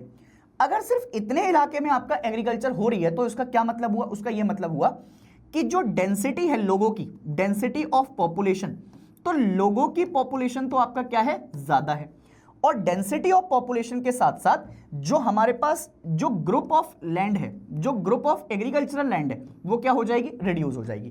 तो एग्रीकल्चरल लैंड रिड्यूस हो गई और डेंसिटी ऑफ पॉपुलेशन क्या हो गई, इंक्रीज हो गई। Family labour is used. अब फैमिली लेबर इज यूज्ड का क्या मतलब है, इसमें जो मशीन्स हैं उसका इस्तेमाल कम होता है, मशीन्स का इस्तेमाल ज्यादा नहीं होगा। तो मशीन का इस्तेमाल ज्यादा नहीं होगा तो कौन करेगा, जो लेबर वाले लोग हैं, जो आपका बेसिकली हमारे लेबरिंग में है, तो ज्यादातर बाहर से लेबर हायर नहीं करते, अपनी ही फैमिली वालों को आपका यूज करते हैं और उसी से आपका खेती करवा लेते हैं। तो इसमें मशीन का इस्तेमाल कम होगा, और फैमिली लेबर ज़्यादा इस्तेमाल हो जाएगी। मैनुअल लेबर का इस्तेमाल होता है, लोग ज़्यादातर आपका इसमें हाथ डालते हैं। Farm yard manure is used, मतलब कोई फर्टिलाइजर वगैरह ज़्यादा यूज नहीं होता। Yield per unit is high but per labour is low. Per unit का क्या मतलब हुआ, जैसे एक लैंड के हिसाब से तो सही चल रही है बट पॉपुलेशन के हिसाब से क्या हो जाती है, कम देखने को मिलेगी। अब इसके बाद अगर तुम देखोगे तो ये इंटेंसिव सब्सिस्टेंस फार्मिंग के कुछ तुम्हें एग्जांपल दिखाई दिए हैं, ध्यान से देखना। ये वो इलाके हैं जो डार्क वाले कर रखे हैं, इंडिया वाला इलाका, ये मॉनसूनल वाला इलाका है। अच्छा, इंडिया के इस इलाके में आपका मॉनसून आता है, हमें पता है, और यहां पर रिट्रीटिंग मॉनसून आता है, लौटता हुआ मॉनसून, समझ में आ रही है। ये साउथ वेस्ट मॉनसून है और ये नॉर्थ ईस्ट मॉनसून है, ये तुम्हें पता होगा। फिर इसके बाद इस वाले इलाके में भी आपका जो है मॉनसूनल एक्टिविटी देखने को मिलती है। तो ये कौन से हैं, जिन इलाकों में मॉनसून आ रहा है तो उन इलाकों में पानी की तो कोई कमी नहीं होगी, और अगर इनमें पानी की कोई कमी नहीं है तो इसका मतलब है ये ज्यादातर यहां पर क्या देखने को मिलेगा, यहां पर ज्यादातर हमें पैडी देखने को मिलेगी। इसका मतलब है धान की खेती, राइस वगैरह आपको आराम से देखने को मिल जाएगी। और जो बाकी रीजन आपको दिखा देखे हैं वो क्या है, अदर क्रॉप्स डोमिनेटेड। इसका मतलब है वहां पर पानी की किल्लत है, पानी किल्लत ना भी हो, कम होगा, तो उसमें ज्यादातर ऐसी खेती करेंगे जैसे तुम दाल उगा सकते हो वहां पर, या फिर ज्वार बाजरा, ये सारी चीजें आपका उगा सकते हैं। ठीक है सर, चलिए अब दूसरी पॉइंट पर आ गए हैं। दूसरा पॉइंट क्या है, दूसरा पॉइंट है intensive subsistence agriculture dominated bye crop other than paddy. Other than paddy पे आप सुनिएगा ध्यान से। अदर देन पैडी में तुम्हें ये ज्यादातर जितने भी आपका दिखाई दे रहे हैं, चना मूंग दाल, ये सब आपका जो है बेसिकली अदर देन पैडी के अंदर ही आते हैं। इसमें ज्यादातर जो चीजें डिपेंड करती हैं वो दो चीजों के ऊपर आपका देखने को मिलेंगी, दो क्या इनफैक्ट तीन चीजें। एक तो उस इलाके का क्लाइमेट कैसा है, क्लाइमेट में पानी आ रहा है कि नहीं आ रहा है, सॉइल कैसी है, उस इलाके की रिलीफ कैसी है। तो क्लाइमेट, सॉइल और रिलीफ, इन तीनों चीजों के ऊपर आपका डिपेंडेंसी रहेगी। और इसमें ज्यादातर आपका बेसिकली जो कल्टीवेशन होता है वो कल्टीवेशन पैडी राइस को छोड़कर आपका बाकी चीजें इसमें देखने को मिलेंगी।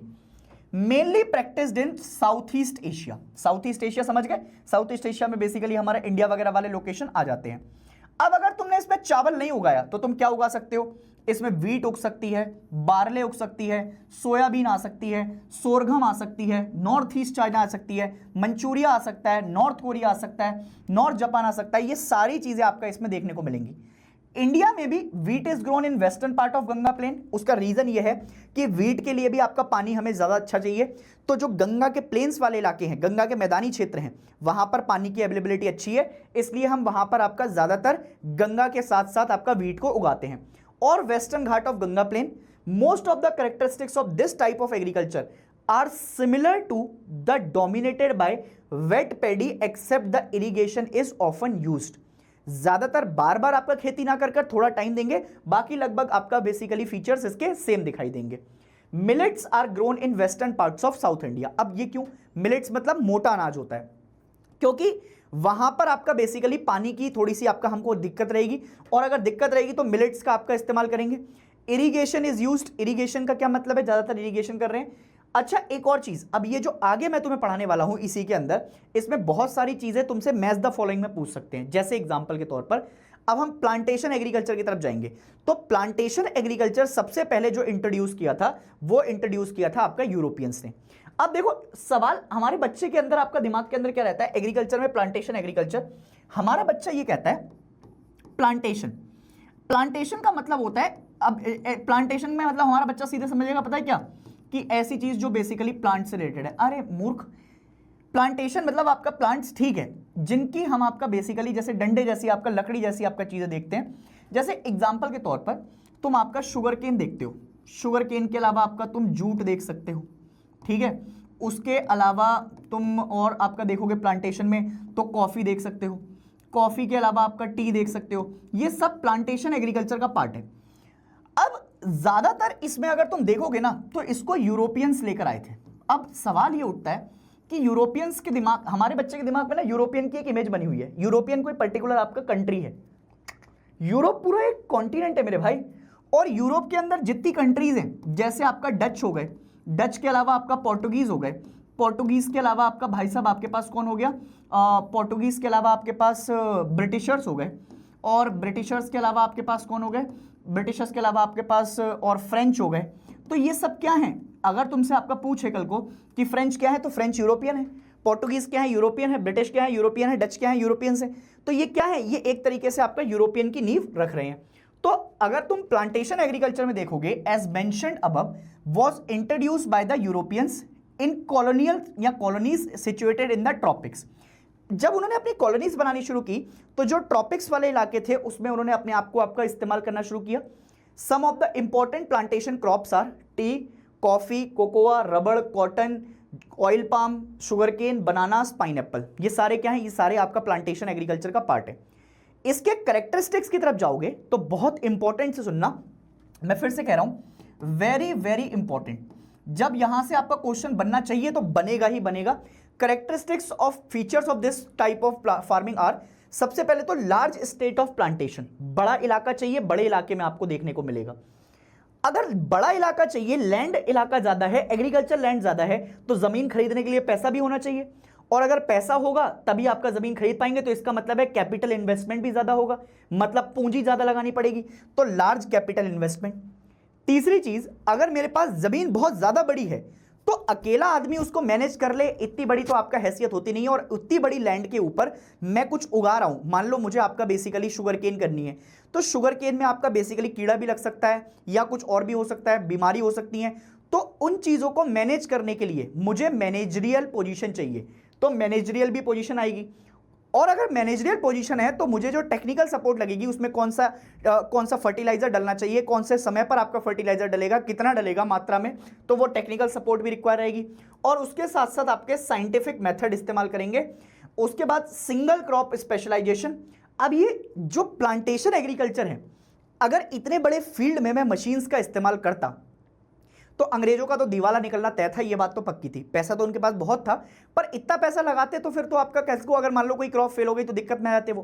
तो उन्होंने सोचा कि हम इसमें मशीन वगैरह का इस्तेमाल नहीं करेंगे, तो क्या करेंगे, भारत के अंदर ये सब गुलाम है हमारे, तो इनसे क्या करवाओ, इनको इस्तेमाल करो, इनको एग्रीकल्चर में इंगेज करो, थोड़ा बहुत पैसा देंगे तो देंगे, नहीं तो ये तो गुलाम है हमारे, काम करना पड़ेगा इनको। तो भैया करवाया उनसे। अब भारत के अंदर आपका लेबर कैसी थी, चीप। विदेशों में उस समय पर आपका जो है क्रांतियां होने लग गई थी, इंडस्ट्रीज वगैरह, तो वहां तो लेबर बहुत महंगी थी, वो तो पैसा मांगते थे दबा के। तो अब क्या होने लग गया, भारत के अंदर उन्होंने जो चीप लेबर थी वो ढूंढी, और प्लांटेशन एग्रीकल्चर में उन्होंने चीप लेबर का इस्तेमाल किया at a good system of transportation. अब देखो, वहां जहां जहां पर वो आपका बेसिकली ये प्लांटेशन क्रॉप कर रहे हैं, उन इलाकों से उन्होंने कनेक्टिविटी अच्छी करी। कनेक्टिविटी क्यों अच्छी करी, अगर वो कनेक्टिविटी अच्छी नहीं करेंगे तो ये जाते जाते उतने लंबे समय में सड़ सकती है, क्रॉप बेकार हो सकती है। तो एक जगह से दूसरी जगह पहुंचाने के लिए ट्रांसपोर्टेशन बहुत जरूरी है, which links the estate of factories and market to the export of product. एक जगह से दूसरी जगह तक आपका पहुंचने के लिए मार्केट तक चीजें हमारी आसानी से पहुंच जानी चाहिए। अब किसने क्या क्या लेकर आया है इंडिया के अंदर, वो जरा ध्यान से देखिएगा। Life of tea lovers fate panchayat season 2, Abhishek Tripathi बैठे हैं यहाँ तो, ओहो भैया, पंचायत वाले अभिषेक, अरे अभिषेक तो आपका भी नाम है, अरे भैया हमारा तो कुछ नहीं भाई, हम तो वेब सीरीज नहीं आ रहे, हम तो तुमको पढ़ा रहे हैं भैया, तुम देखो, ये हमरे वाले अभिषेक जी नहीं है, ये दूसरे हैं, पंचायत वाले हैं, ठीक है, ध्यान से देखो, ठीक है, ध्यान से देखो। French establish cocoa and coffee plantation in West Africa, लिखते जाना बेटा, मैच द फॉलोइंग में काम आएगा। ब्रिटिशर्स ने क्या किया, ब्रिटिशर्स टी गार्डन्स लेकर आए, कहां कहां पर, इंडिया और श्रीलंका के बीच में। रबड़ प्लांटेशन बेसिकली मलेशिया में लेकर आए, और शुगर केन और बनाना प्लांटेशन को वेस्ट इंडीज वाली तरफ लेकर गए। स्पेनिश एंड अमेरिकन्स, इन्होंने ज्यादातर इन्वेस्ट किया है कोकोनट के अंदर और शुगर केन के अंदर, ये दोनों प्लांटेशन क्रॉप है, पर इन्होंने इन्वेस्टमेंट कहां पर किया, फिलीपींस के अंदर। और डच ने अपनी मोनोपोली बनाकर रखी शुगर केन प्लांटेशन के अंदर, वो भी इंडोनेशिया के अंदर। इंडोनेशिया में इनकी आपका जो है बेसिकली क्या चलती थी, मोनोपोली चलती थी। अब अगर तुम देखोगे तो ब्रिटिशर्स भारत में हैं, इंडोनेशिया में आपका डच बैठे हुए हैं, फिर उसके बाद यूरोपियंस भी आ रखे हैं, सब आपस में। तो ब्रिटिशर्स आपस में डच से भी लड़ रहे थे, फ्रेंच से भी लड़ रहे थे, और ये एक समय पर आपस में सब लड़ रहे थे। एंग्लो फ्रेंच वॉर लड़ रहे थे, एंग्लो डच वॉर हो रहे थे, तो इंडिया में बहुत सारे आपका वॉर चल रहे थे उस समय पर। तो उसमें जो विनिंग पार्टी आई वो कौन आई, ब्रिटिशर्स निकल कर आए, क्योंकि उनके पास बढ़िया चीजें थी। और कॉफी फजांडास, कॉफी फजांडास मतलब जो लार्ज प्लांटेशन होती है बड़े इलाके पर, ब्राजील में आज भी आपका कौन मैनेज करता है, तो यूरोपियंस मैनेज करते हैं। Today ownership of the majority of plantation has passed into the hands of government. क्यों, अब भाई आज़ादी दे दी हमने, तो एक इलाके से दूसरे इलाके में जब तुम जाओगे, अब तुम्हारी कॉलोनी आपका वहां पर रही नहीं, तो उस देश में आपका कौन काम करेगा? जो उस देश की गवर्नमेंट होगी। तो उस देश की गवर्नमेंट अब उन चीज़ों को संभालती है। आज मोनोपोली जो होती है इन सारी चीज़ों में, वो हमारी गवर्नमेंट की होती है। इसीलिए तुम देखते हो राइस मिल, फिर उसके अलावा आपका जो है जहां पर ये चलते हैं तुम्हारी शुगर केन मिल आती हैं, तो ये सब किसकी है? ये सब गवर्नमेंट की है। तो गवर्नमेंट इनको देखती है सारी चीज़ों को।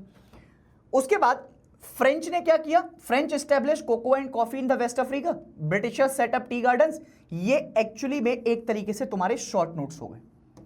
यहां से आपका जो है शॉर्ट नोट से अगर मैच द फॉलोइंग में क्वेश्चन आए तो तुम्हें सिर्फ ये वाला पेज आपका देख लेना है और ये काम का रहेगा। ये कौन है? ओ भाई, ओ ये तो दिखाई दे रहे हैं आपका ट्रम्प चाचा। अभी कुछ दिनों पहले कह रहे थे ट्रम्प चाचा इंडिया की इकोनॉमी बिल्कुल कमेंट कर दिया है।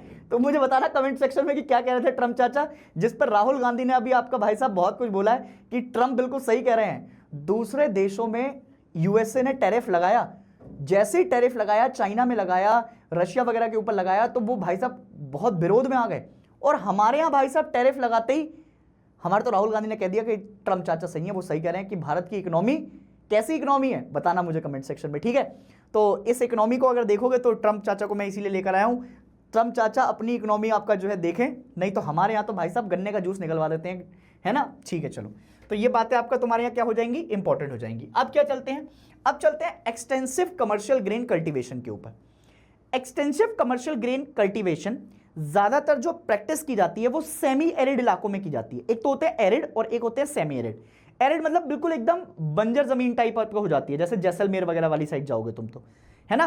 तो ये क्या है? उससे कम। और मिड लैटिट्यूड्स में यहां पर जो मेन क्रॉप होती है वो वीट होगी तुम्हारे पास। वीट के अलावा और भी उगा सकते हो, कॉर्न हो गया, बार्ले हो गया, ओट्स हो गया, राई हो गया, ताकत, प्रोटीन, जिम, ठीक है। हाँ, इससे तो लैंड होल्डिंग्स वाली आपका, जिसमें ज्यादातर आपका लार्ज लैंड होल्डिंग्स तुम कर सकते हो, इसमें मशीन्स का इस्तेमाल बहुत होता है।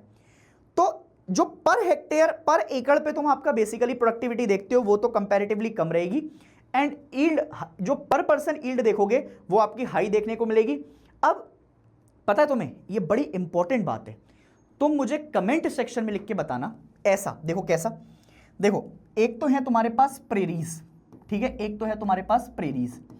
प्रेरीज के बाद आपका तुम्हारे पास दिखाई देंगे पंपास, पंपास ग्रासलैंड, ठीक है।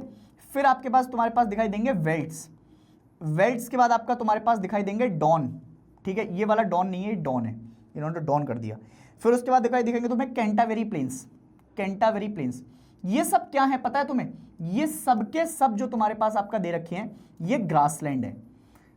तुम मुझे कमेंट सेक्शन में लिखकर बताओगे, क्या लिखकर बताओगे? ये लिखकर बताओगे कि सर ये जो ग्रासलैंड आपको दिखाई दे रहे हैं, ये ग्रासलैंड कौन कौन से कॉन्टिनेंट से, कौन कौन सी कंट्रीज से एसोसिएटेड है। एनसीईआरटी में दे भी रखा है, थोड़ी रिसर्च करोगे तो आपका मिल जाएंगे। वैसे तो आगे मैंने कहीं ना कहीं लिख ही दिया होगा, मैं जानता हूं कि हमारा बच्चा आपका भाई साहब इतना कर नहीं पाता है, तो मैंने लिखा होगा कहीं ना कहीं पक्का।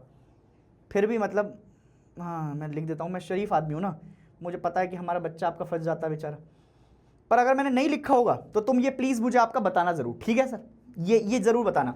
ये इवन तुम्हारे आपका यूपीएससी तक के क्वेश्चन में आते हैं। ग्रासलैंड तुम्हारे जो एग्जाम होते हैं, जैसे एनडीए वगैरह के एग्जाम होते हैं, यूपीएससी का एग्जाम होता है, और बाकी भी छोटे मोटे एग्जाम्स में, रेलवे रूल में तक में आपका क्वेश्चन आता है कि कौन से आपका कंट्री से ये एसोसिएटेड है। ये मुझे चाहिए आपका तुम्हारे पास से homework. Very very very important question तुम्हारे हाफ ईयरली में भी पूछा जा सकता है, यूनिट टेस्ट में भी पूछ सकते हैं, प्री बोर्ड्स में भी पूछ सकते हैं, और इनफैक्ट बोर्ड्स में भी अगर आपका अच्छे लेवल पर क्वेश्चन पूछने हुए तो मैच द फॉलोइंग में अगर मैं टीचर होता, अगर मैं बोर्ड का पेपर सेट करता तो मैं ये पूछता क्वेश्चन, क्योंकि मुझे पता है कि जो कंपटीशन में काम आएगा तो उसको क्यों ना पूछा जाए। जब वो सीयूईटी में भी पूछ सकता है, यूपीएससी में पूछ सकता है, तो मैं बोर्ड्स में क्यों ना पूछूं मेरे बच्चे से। मेरा बच्चा आपका अवेयर होना चाहिए ना। तो ये सारी चीजें आपका आ गई यहां से। अब ये क्या है? अब इस मैप को देख लो। मैप बेसिकली आपका इस्तेमाल हो रहा है एक्सटेंसिव कमर्शियल ग्रेन फार्मिंग के लिए। मुझे इस कंट्री का नाम बताना, ये कंट्री कौन सी है। क्या ये, अच्छा दो ऑप्शन देता हूं, क्या ये अर्जेंटीना है, क्या ये ब्राजील है, या फिर कोई और कंट्री है। उन दोनों को छोड़कर तो मुझे बताना इधर कौन सी कंट्री है। ये हमारी साउथ अफ्रीका आ गई, थोड़ी सी कंट्री देखने को मिलेगी। इधर इटली वगैरह आ गई, बूट शेप कंट्री आपको देखने को मिल जाएंगी। ये ऑस्ट्रेलिया वाला पार्ट हो गया। तो ये क्या है? और इधर नॉर्थ अमेरिका में जाओगे तो इधर यूएसए कनाडा वाले साइड आपको दिखाई दे जाएंगे। ये वो इलाके हैं जो कि एक्सटेंसिव कमर्शियल ग्रेन फार्मिंग के लिए इस्तेमाल किए जाते हैं। अब आते हैं मिक्स्ड फार्मिंग की तरफ। मिक्स्ड फार्मिंग में मतलब आपका सब जुड़ जाएगा अब इसमें, ठीक है, ध्यान से देखो। मिक्स्ड फार्मिंग में तुम चलोगे तो मिक्स्ड फार्मिंग की तरफ जाते हुए जरा ध्यान सुनना। This form of agriculture is found in highly developed parts of the world, example north western Europe. अगर यूरोप का ये वाला इलाका है तो नॉर्थ और वेस्टर्न यूरोप, ये सारे जो कंट्रीज आपका इधर दिखाई दे रखी हैं वो अमीर कंट्री हैं, इसीलिए उन्होंने नॉर्थ वेस्टर्न यूरोप रखा है। ईस्टर्न नॉर्थ अमेरिका या नॉर्थ ईस्टर्न अमेरिका कह लो, और कुछ पार्ट ऑफ यूरेशिया जहां पर टेम्परेट लैटिट्यूड दिखाई देता है। टेम्परेट लैटिट्यूड मतलब 30 डिग्री से ऊपर जाओगे, 30 डिग्री से ऊपर जाते हुए तुम्हें आपका क्या दिख जाएगा, टेम्परेट लैटिट्यूड और सदर्न कॉन्टिनेंट। मिक्स्ड फार्म में आओगे तो मिक्स्ड फार्म्स आपका ना तो बहुत बड़े होते हैं साइज में और ना ही बहुत ज्यादा छोटे होते हैं, मॉडरेट साइज के होते हैं। यूजुअली अगर तुम जाओगे तो इसमें क्या क्या उगाया जाता है, वीट उगा लो, बार्ले, ओट्स, राई, मेज, फॉडर, रोड्स, ये सब उगेगा। और फॉडर क्रॉप्स आपका इनकी सबसे इंपॉर्टेंट क्रॉप्स होती है क्योंकि ये मिक्स फार्मिंग के साथ आते हैं। अच्छा, इसमें दो चीजें बड़ी इंपॉर्टेंट होंगी, एक तो क्रॉप रोटेशन और एक इंटरक्रॉपिंग। जैसे इंटरलिंकिंग ऑफ रिवर होती है ऐसे इंटरक्रॉपिंग भी आपका आती है, और क्रॉप रोटेशन एक के बाद एक क्रॉप को आपका टाइम देना, ठीक है। क्यों? अभी अगर टाइम नहीं देंगे ना तो जो सॉइल की फर्टिलिटी है वो सॉइल की फर्टिलिटी क्या हो जाएगी, खराब हो जाएगी। तो इक्वल एम्फेसिस लाई करा जाता है किस पर, क्रॉप कल्टीवेशन के ऊपर, और उसके साथ साथ एनिमल हस्बेंड्री को भी बढ़ावा दिया जाता है। Animals like cattle, sheep, pigs, poultry, ये सब क्या है, ये सब इसके आपका बेसिकली इंपॉर्टेंट क्रॉप्स हैं। Mix farming is characterised by high capital expenditure. High capital expenditure का क्या मतलब होता है कि इसमें जो पैसा लगेगा आपका, इसमें जो पैसा लगेगा आपका वो पैसा आपका ज्यादा लगेगा, एक्सपेंडिचर ज्यादा है। इसमें जो मशीनरी है फार्म के ऊपर वो ज्यादा लगेंगी, बिल्डिंग आपका इसमें चाहिए होगी हमें रखने के लिए, केमिकल्स, फर्टिलाइजर्स आपका चाहिए होंगे, ग्रीन मेन्योर चाहिए होंगे, और लोग भी ऐसा नहीं है कि तुम बिल्कुल किसी को भी उठा लाओ, स्किल्ड वर्कर्स चाहिए होते हैं जो कि एक्सपर्टीज हो, जिनकी आपका फार्मिंग में या जो फार्मर्स आपका मिलेंगे इसमें उनके पास एक्सपर्टीज रहनी चाहिए, ठीक है। अब इसका भी अगर तुम मैप देखोगे तो मैप में क्या मिलेगा, ये मिक्स फार्मिंग के इलाके हैं। फिर से देख लो, वही वाले इलाके आ रहे हैं, इधर भी आपका वही इलाका है। ये नॉर्थ अमेरिका में आपका कनाडा वगैरह आपका इलाके, मैक्सिको वगैरह तरफ चले गए। यूरोपियन वाले आपके इलाके होगा, नॉर्थ वेस्टर्न यूरोप वाले, ठीक है। तो ये सब क्या है, ये सब आपका basically areas of mix farming है, ठीक है। अब इनको बड़ा इंपॉर्टेंटली याद रखना बेटा, ठीक है, क्योंकि अगर ये याद नहीं करे ना तुमने तो काम तुम्हारा तिगाड़ा हो जाएगा, बहुत खराब हो सकता है काम किसी भी केस में। अब डेयरी फार्मिंग की तरफ चलते हैं। डेयरी फार्मिंग आज के जमाने में अगर तुम देखोगे तो सबसे एडवांस फॉर्म ऑफ मतलब आपका फार्मिंग में से हम देखते हैं इसको, क्योंकि इसमें बहुत सारे लोग अब इंगेज होने लग गए हैं, और दूसरी बात इसको रखने के लिए बहुत बड़ी बड़ी लैंड चाहिए, लोग फार्मिंग कर रहे हैं, और एनिमल रेयरिंग का आपका इसमें क्या चाहिए, बहुत बड़ा हाथ चाहिए। अब एक एक गाय 1.5 लाख की आती है, 2-2 लाख की आती है, भैंस बड़ी भी आती है, तो इसमें जो कैपिटल इन्वेस्टमेंट आपको डालना पड़ेगा वो ज़्यादा डालना पड़ेगा। और गाय भैंस को ऐसा तो है नहीं कि तुम खुले में छोड़ दोगे, कहीं पे वो बीमार हो गई, मर गई तो फिर वैसे ही पैसा वापस, तो उसके लिए शेड्स डालनी पड़ेंगी, है ना, छत मतलब उसको देना पड़ेगा, उसके लिए स्टोरेज फैसिलिटी चाहिए होगी, कहीं पर भूसा लेकर डालना पड़ेगा, कहीं पर आपका जो है कुछ चारा लेकर डालना पड़ेगा, कोई बाकी सारी चीज़ें, तो मुल्चिंग वगैरह ये सारी चीज़ें। और इसमें ब्रीडिंग हेल्थ केयर पर आपका ज़्यादा इस्तेमाल किया जाता है, लेबर बहुत ज़्यादा लगती है, क्योंकि इसमें अब मशीन से तो तुम नहीं कह दोगे कि रोबोट लेकर आ गया, रोबोट साफ कर रहा है, गाय को नहला रहा है। गाय को चाहिए प्यार, भैंस को चाहिए प्यार, बाकी चीज़ों को चाहिए प्यार, तो अब उनको हाथ से नहलाना, तो हाथ से नहलाना तो उनकी टोटल केयर, उनके लिए वेटरनरी डॉक्टर, तो एक तरीके से इनके पास किसी भी तरीके का कोई ऑफ सीजन तुमको नहीं मिलेगा। 100% आपका ऑफ सीजन इसमें होता ही नहीं है, डेली काम, पूरे तरीके से काम। जैसे एग्रीकल्चर वगैरह में तो तुम्हारा पास क्रॉप रोटेशन है, एक के बाद थोड़ा टाइम मिलेगा, इसमें नहीं है। Practise near urban areas and industries, development of transportation, refrigeration, pasteurisation. Pasteurisation का मतलब होता है कि जैसे जब हमारे पास कोई दूध वगैरह करा हमने, तो उसको हम एक पर्टिकुलर टेम्परेचर पर उबालते हैं, जैसे 72 डिग्री सेल्सियस पर या फिर आपका 52 डिग्री सेल्सियस पर, उस पर उबालकर उसके जो कीटाणु होते हैं उस कीटाणुओं को मार देते हैं हम, है ना, तो उसको कहा जाता है pasteurisation and has increase the marketing. अब क्योंकि दूध वगैरह आपका ज़्यादा है इससे है, तो ये अब घर में तो रखेंगे नहीं, अपनी आपका पूर्ति करने के लिए जाएंगे शहरों में, आपका लेकर जाया जाता है उसको, और शहरों में जब जाकर बेचा जाता है तो बेचने के बाद आपका मिल्क, फिर उससे मिल्क से मिल्क प्रोडक्ट, पनीर वगैरह बना देते हैं, उससे चाप बना देते हैं, बहुत सारी चीज़ें आपका बनती जाती हैं। तो अब ये क्या हो गए, these are areas of dairy farming. ये हो गया ऑस्ट्रेलिया वाला इलाका, फिर उसके बाद आपका यूरोपियन वाला इलाका, ये आ गया यूरोप में, फिर उसके बाद आपका नॉर्थ अमेरिका में आपका ये वाला इलाका, फिर ये साउथ अमेरिका हो गया। ये सब क्या है, ये सब इलाके आपको जो अच्छा न्यूजीलैंड भी इसमें से एक है। न्यूजीलैंड में भी आपका बहुत अच्छे लेवल पर आपका डेयरी फार्मिंग वगैरह देखी जाती है। अब सवाल आता है मेडिटेरेनियन। अच्छा, ये फ्रूट कौन सा दिखाई दे रहा है? अभी तुम्हारी एनसीईआरटी के अंदर एक फिक्स नाम से आपका फ्रूट लिखा होगा, कहीं पे लिखा होगा फिक्स कहीं लिखा है फिक्स। चलो अभी देखेंगे, फिक्स कहीं तो होगा, कहीं ना कहीं तो होगा फिक्स करके, है ना, दिखाऊंगा अभी। तो मेडिटेरेनियन एग्रीकल्चर क्या होगा, कैसे पता लगेगा हमें मेडिटेरेनियन एग्रीकल्चर का? देखो मेडिटेरेनियन एग्रीकल्चर जो है ना, ऐसे यहां देखना ध्यान से, ये मेरे पास मेडिटेरेनियन सी है, ये मेरे पास मेडिटेरेनियन सी है, इसके ऊपर इटली वगैरह वाली कंट्रीज दिखाई देंगी, इसके ऊपर है यूरोप, और इसके नीचे है आपके पास अफ्रीका। ठीक है, तो मेडिटेरेनियन सी के आसपास के जितने भी इलाके हैं, अफ्रीकन इलाके, यूरोपियन इलाके, उन इलाकों में ज्यादातर जो खेती होती है वो सिट्रस फ्रूट की देखी जाती है, खट्टे वाले फ्रूट्स। और क्योंकि ये मेडिटेरेनियन सी के आसपास के इलाके हैं, इसीलिए इस एग्रीकल्चर का नाम भी रखा गया है Mediterranean agriculture, highly specialised commercial agriculture. ठीक है, और उसके साथ साथ practised in other countries around Mediterranean sea, central Chile, south west Africa. अब ये चिली कहां पर है? साउथ अमेरिका में। South west Australia, California, USA.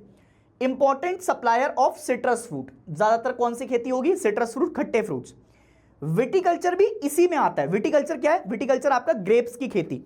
अब विटिकल्चर तुम जब देखोगे विटिकल्चर की खेती को, तो इसमें हाई क्वालिटी ऑफ ग्रेप्स को रखा जाता है और उनकी रोस्टिंग की जाती है। रोस्टिंग ये वाली नहीं जो मैं तुम्हारी करता हूं, ना, रोस्टिंग होता है, उसको रोस्ट किया जाता है और उनसे वाइन्स बनाई जाती हैं। दुनिया की सबसे अच्छी वर्ल्ड क्वालिटी की वाइन स्कॉटलैंड वगैरह और मेडिटेरेनियन रीजन के आसपास में आपको देखने को मिलती हैं। चाहे देख लो, best quality of wine is produced from the grapes, low quality grapes are used for raisins and currants and olives and figs. ये देखो, ये फिग्स है, ये आपका फ्रूट उसी में दिखाई देता है ना, ये भी उगाए जाते हैं। Fruits and vegetables are grown in winter which are in great demand in Europe. अब ये क्या होता है, जब ये विंटर्स में आपका जो है इन खेती को आपको देखते हो, तो विंटर्स में आपका यही सब चलता है और वहां पर आपका डिमांड भी ज्यादा रहती है, क्योंकि लोगों के पास पैसा है तो वो मांगते भी ज्यादा हैं। Europe and in North America, Africa, from Tunisia to Atlantic Ocean. Atlantic coast अभी बताकर आया हूं कहां पर मिलेगा, southern California, central Chile, south western part of South Africa and south western part of Australia. This region is an important supplier of citrus fruit. Clear हो गई इतनी बात? अब आते हैं विटिकल्चर। विटिकल्चर सुन लो, विटिकल्चर में मैंने क्या बोला, ग्रेप कल्टीवेशन आपका अच्छा होगा, मेडिटेरेनियन रीजन के आसपास है, दुनिया की सबसे अच्छी वाइन्स मिलेंगी, फ्लेवर्स आपका मिलेंगे, हाई क्वालिटी ग्रेप्स आपका वेरियस कंट्रीज में मिलते हैं। द इंफीरियर ग्रेप्स जो बेकार से हो जाते हैं उनको ड्राई किया जाता है, रेसिन्स और क्यूरेंट्स बनाए जाते हैं उनसे।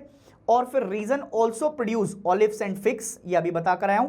Advantage of Mediterranean agriculture is that more valuable crop such as fruits and vegetable, जिनका इस्तेमाल आपका विंटर में किया जाता है।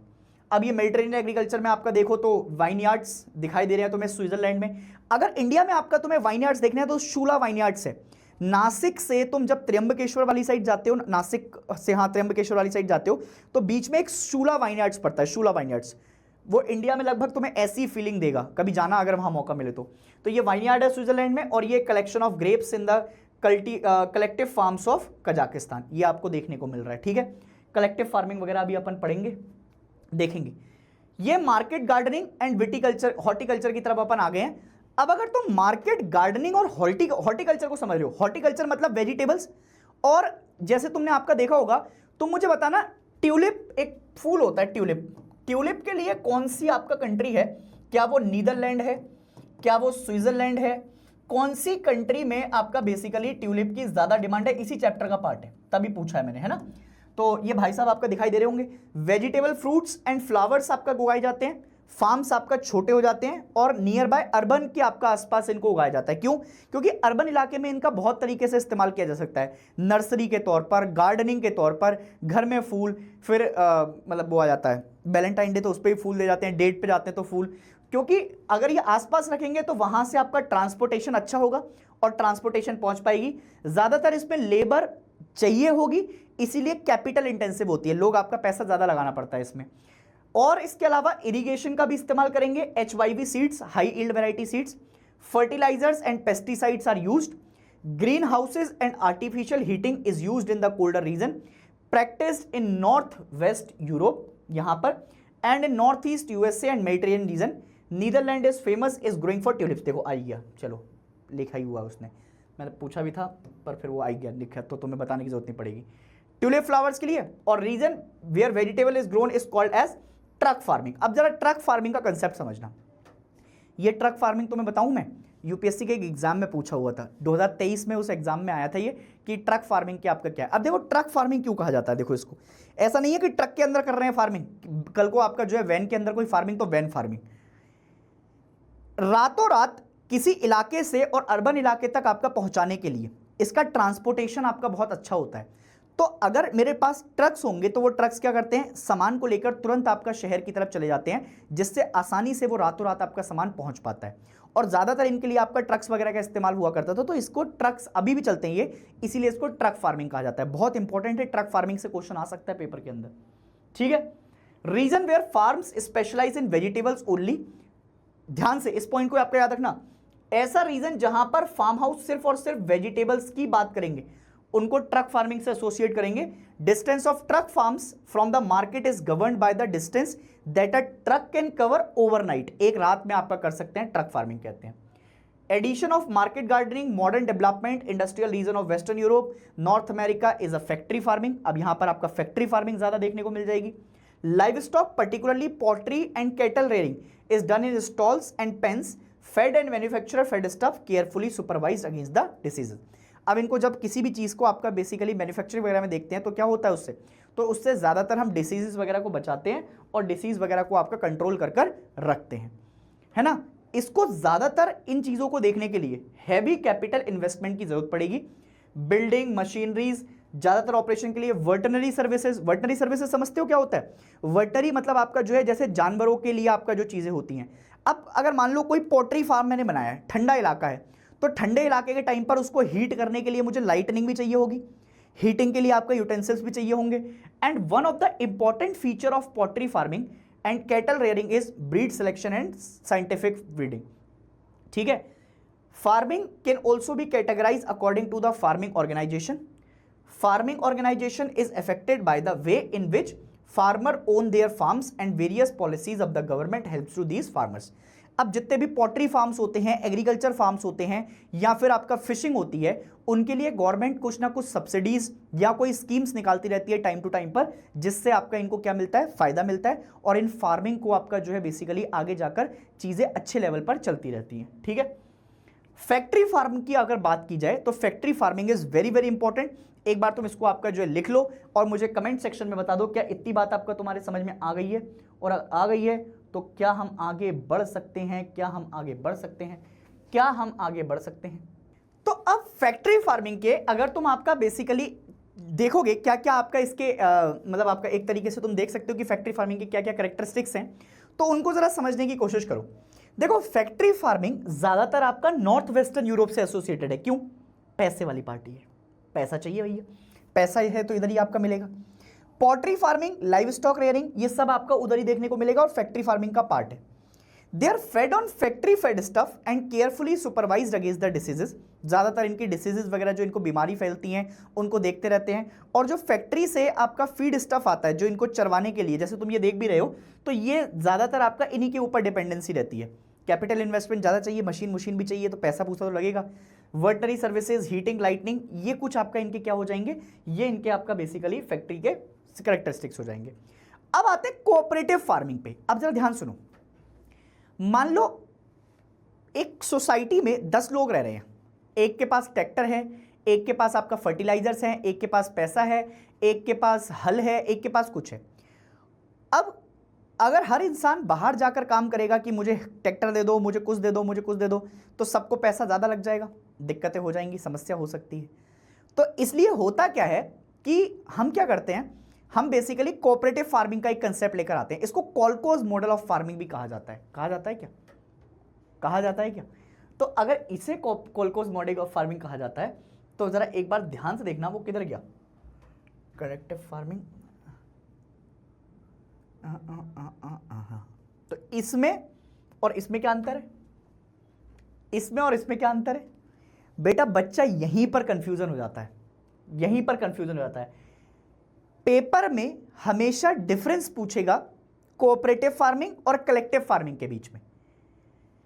कलेक्टिव फार्मिंग को कोलकोज मॉडल ऑफ फार्मिंग कहा जाता है। ये फोटोज आपका बड़ी फेमस है कोलकोज मॉडल की। ये अर्स्टवाइल यूनियन के टाइम की है।